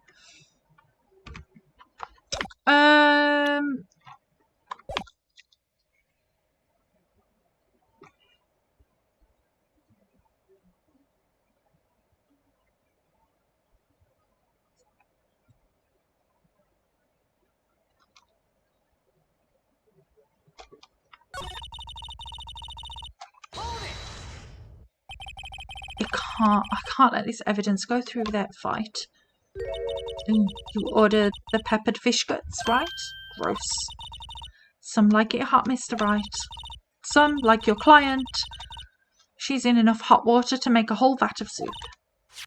Mr. Wright, do you or don't you have a problem with this shoe? A problem? This is critical. Is there a problem with the victim's shoe? Oh, no. No, there's nothing here. Come on. I'm trying to avoid... Okay. Science is always on our side. Don't forget. Scientific investigation is the wave of the future.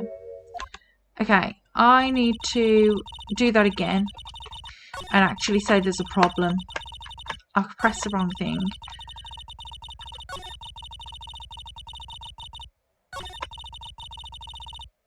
Okay, so let's question that. We question that, and we get through the fish guts. Do you or don't you have a problem with this shoe? A problem? This is critical. There's a problem. If I'm not imagining things, I'd say there's one critical problem with this evidence. A clear contradiction. That gleam in your eyes. You're still young, Rocky. I'd give you a peppered fish gut now. But you couldn't take the heat, could you? Let's hear what Mr. Wright has to say. What is contradictory about the victim's shoe? Show us the problem with this evidence. The problem is blood on the bottom. I wonder if you noticed. I wonder if you noticed there's blood on the bottom of this shoe. Don't mess with me, Rookie, or it'll be your blood on the bottom of my shoe. Indeed, there is quite a bit of blood on the bottom of this shoe. It makes sense. The victim was stabbed with a knife. What could possibly be contradictory about blood on the bottom of his shoe? Maybe the fact there's no blood on the floor. The problem lies in the footprint. The footprint. Note that the bottom of the shoe is covered in blood. Then isn't it strange? Why weren't any bloody footprints found by the scene of the crime? As you can see, there were no traces of any such footprints at the scene of the crime. That contradicts your claim about this shoe. The picture only shows part of the floor, so there could have been bloody footprints. Then where are they, Mr. Edgeworth? Because we checked the scene and found nothing of the sort. Order, order, order. Well, witness. What? Great going, Mr. Wright, but it's true that the lack of a footprint is a contradiction. But then we have to ask why there wasn't a footprint. Oh, that's true. There has to be a reason why there wasn't a footprint. Think, Mr. Wright, think. Hey, I don't know why it's not there. I'm just good at finding contradictions. What? Hold it. I see. Now I get it. Get what? Our witness is more devious than I gave her credit for. We were hoodwinked to the very end. But she slipped. There is one vital hint to the truth in her testimony. What are you talking about? Think back to when she told us about apprehending the suspect. The chief prosecutor tried to resist, but her efforts were in vain. She knocked my hands aside, kicked over an oil drum. Oh, she's beautiful but deadly. A predator, this one. A leopard woman. I thought that it was strange. A strange thing for the normally cool-headed chief to do. No kidding. Now, witness, allow me to ask a very simple question. This oil drum, was it empty? Oh, that. I'm not sure I like your attitude, Mr. Edgeworth. Though apparently you're not the slowest conveyor belt in the lunchbox factory. Witness, well, was the oil drum empty? The oil drum kicked over by the chief prosecutor was brimming with water. Water? What does that mean? Still don't get it, Mr. Wright? Do you want to know the reason she knocked it over? The real reason? You don't mean... Yes. The suspect knocked over that oil drum for one reason and one reason alone. To erase the bloodstains that would become evidence against her.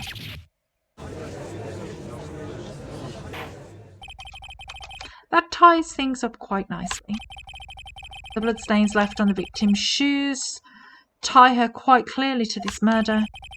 Then after the deed was done, she knocked over the oil drum to erase the telltale signs.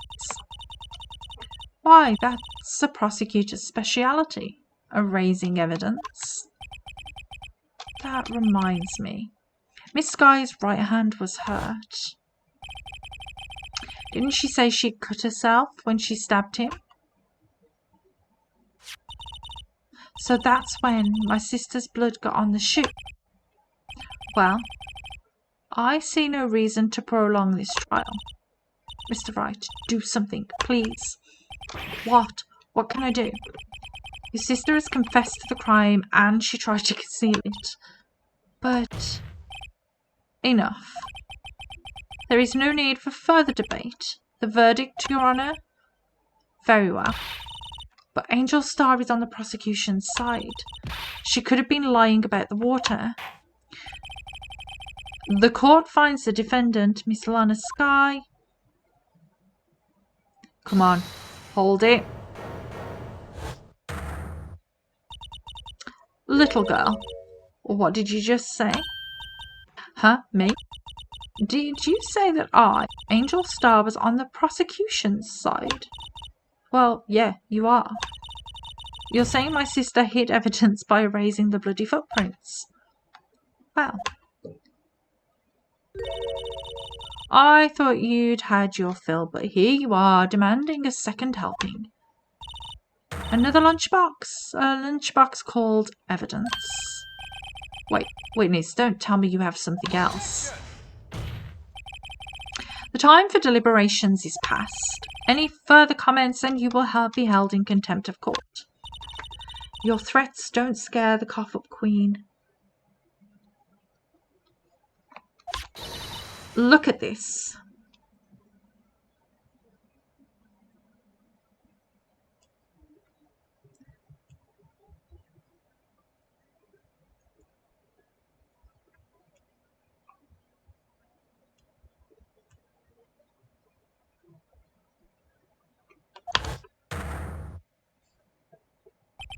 A photograph.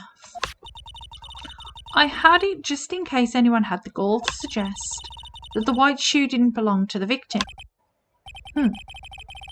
I see no room for error in this evidence. Mr. Wright, wait, look at the asphalt in this photo. Hey, it's clearly wet. Erasing the last trace of doubt from the court mind.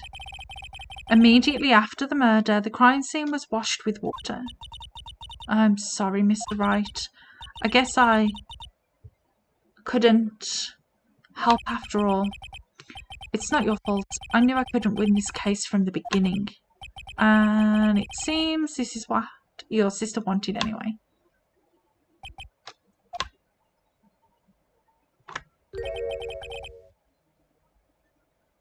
I'm sorry, Mia. Right, wet or not. Don't be so quick to throw in the towel. Get yourself up off the asphalt. Take another good look. Don't give up. Not until the bitter end. This is the last piece of evidence. Very well. This time I'd like to declare a verdict for good. Wait. Objection. Your Honour, wait. What is it with you people? Can't I hand down my verdicts in peace anymore? Whatever it is, can it wait? No, it can't. Then it will be too late. Look at this photograph, the last one submitted. This trial isn't over until we give each piece of evidence proper consideration. So, right, are you saying there's a problem with this latest piece of evidence? Yeah, I'll think later. Yeah, there's a problem.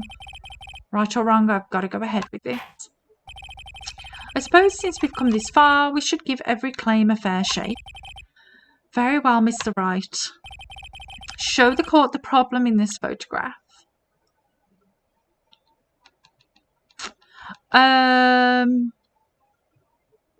What is the problem? So, the shoe... There's still no blood.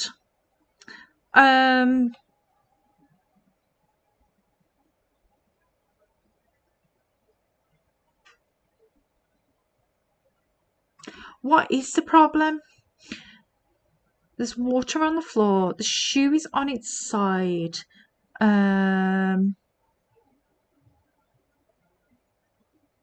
What about the muffler? The muffler? Is that the reason she said the words? The problem in this photograph is here. What's this? There's something poking out of the car's muffler. Wait, just a moment, Mr. Edgeworth. Your Honour, you just said muffler? However, I see no trace of a muffler or scarf of any kind in this photograph. A muffler is also part of a car or motorcycle, Your Honour. Just think of it as a part of the exhaust system, a pipe. I see, and I see. What's that suspicious-looking cloth sticking out of the car's muffler? So what if there's something sticking out of the muffler?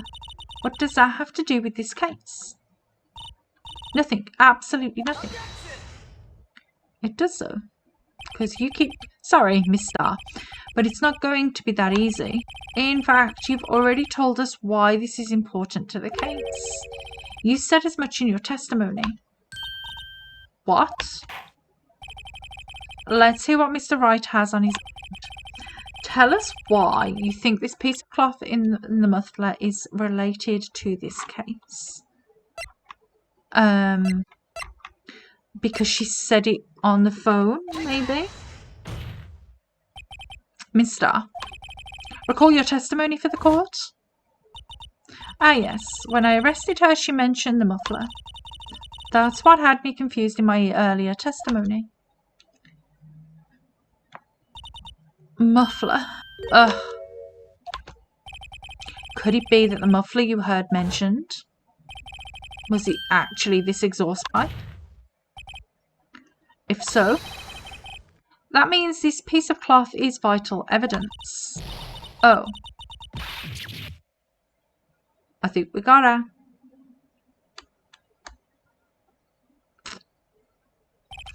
Well, it seems we will have to suspend the proceedings. Suspend? I find myself wondering about that piece of cloth. If we leave any question unanswered here, we do a disservice to the law. Have the car at the crime scene inspected once more and bring me that cloth. The verdict will wait until after we've seen all the evidence. Agreed? I suppose so. Phew. That was close, but we made it. At least for now. This court will adjourn for a 30-minute recess. It's lunchtime after all. He's still hungry. To be continued. Okay, so that seems like a good enough place to leave it there for today. I'm going to go to work shortly and I've got to eat something. So we're going to go to trial later tomorrow. Okay, so I'm going to go check out, see if there's anybody online that we can raid. And if there is, we will go and say hi. Okay, so who have we got on? Okay, let's go raid. Let's go raid Ryan. And we will start the raid. So thanks for watching, thanks for chatting, thanks for follows and all that stuff. And I will hopefully see you tomorrow. Bye.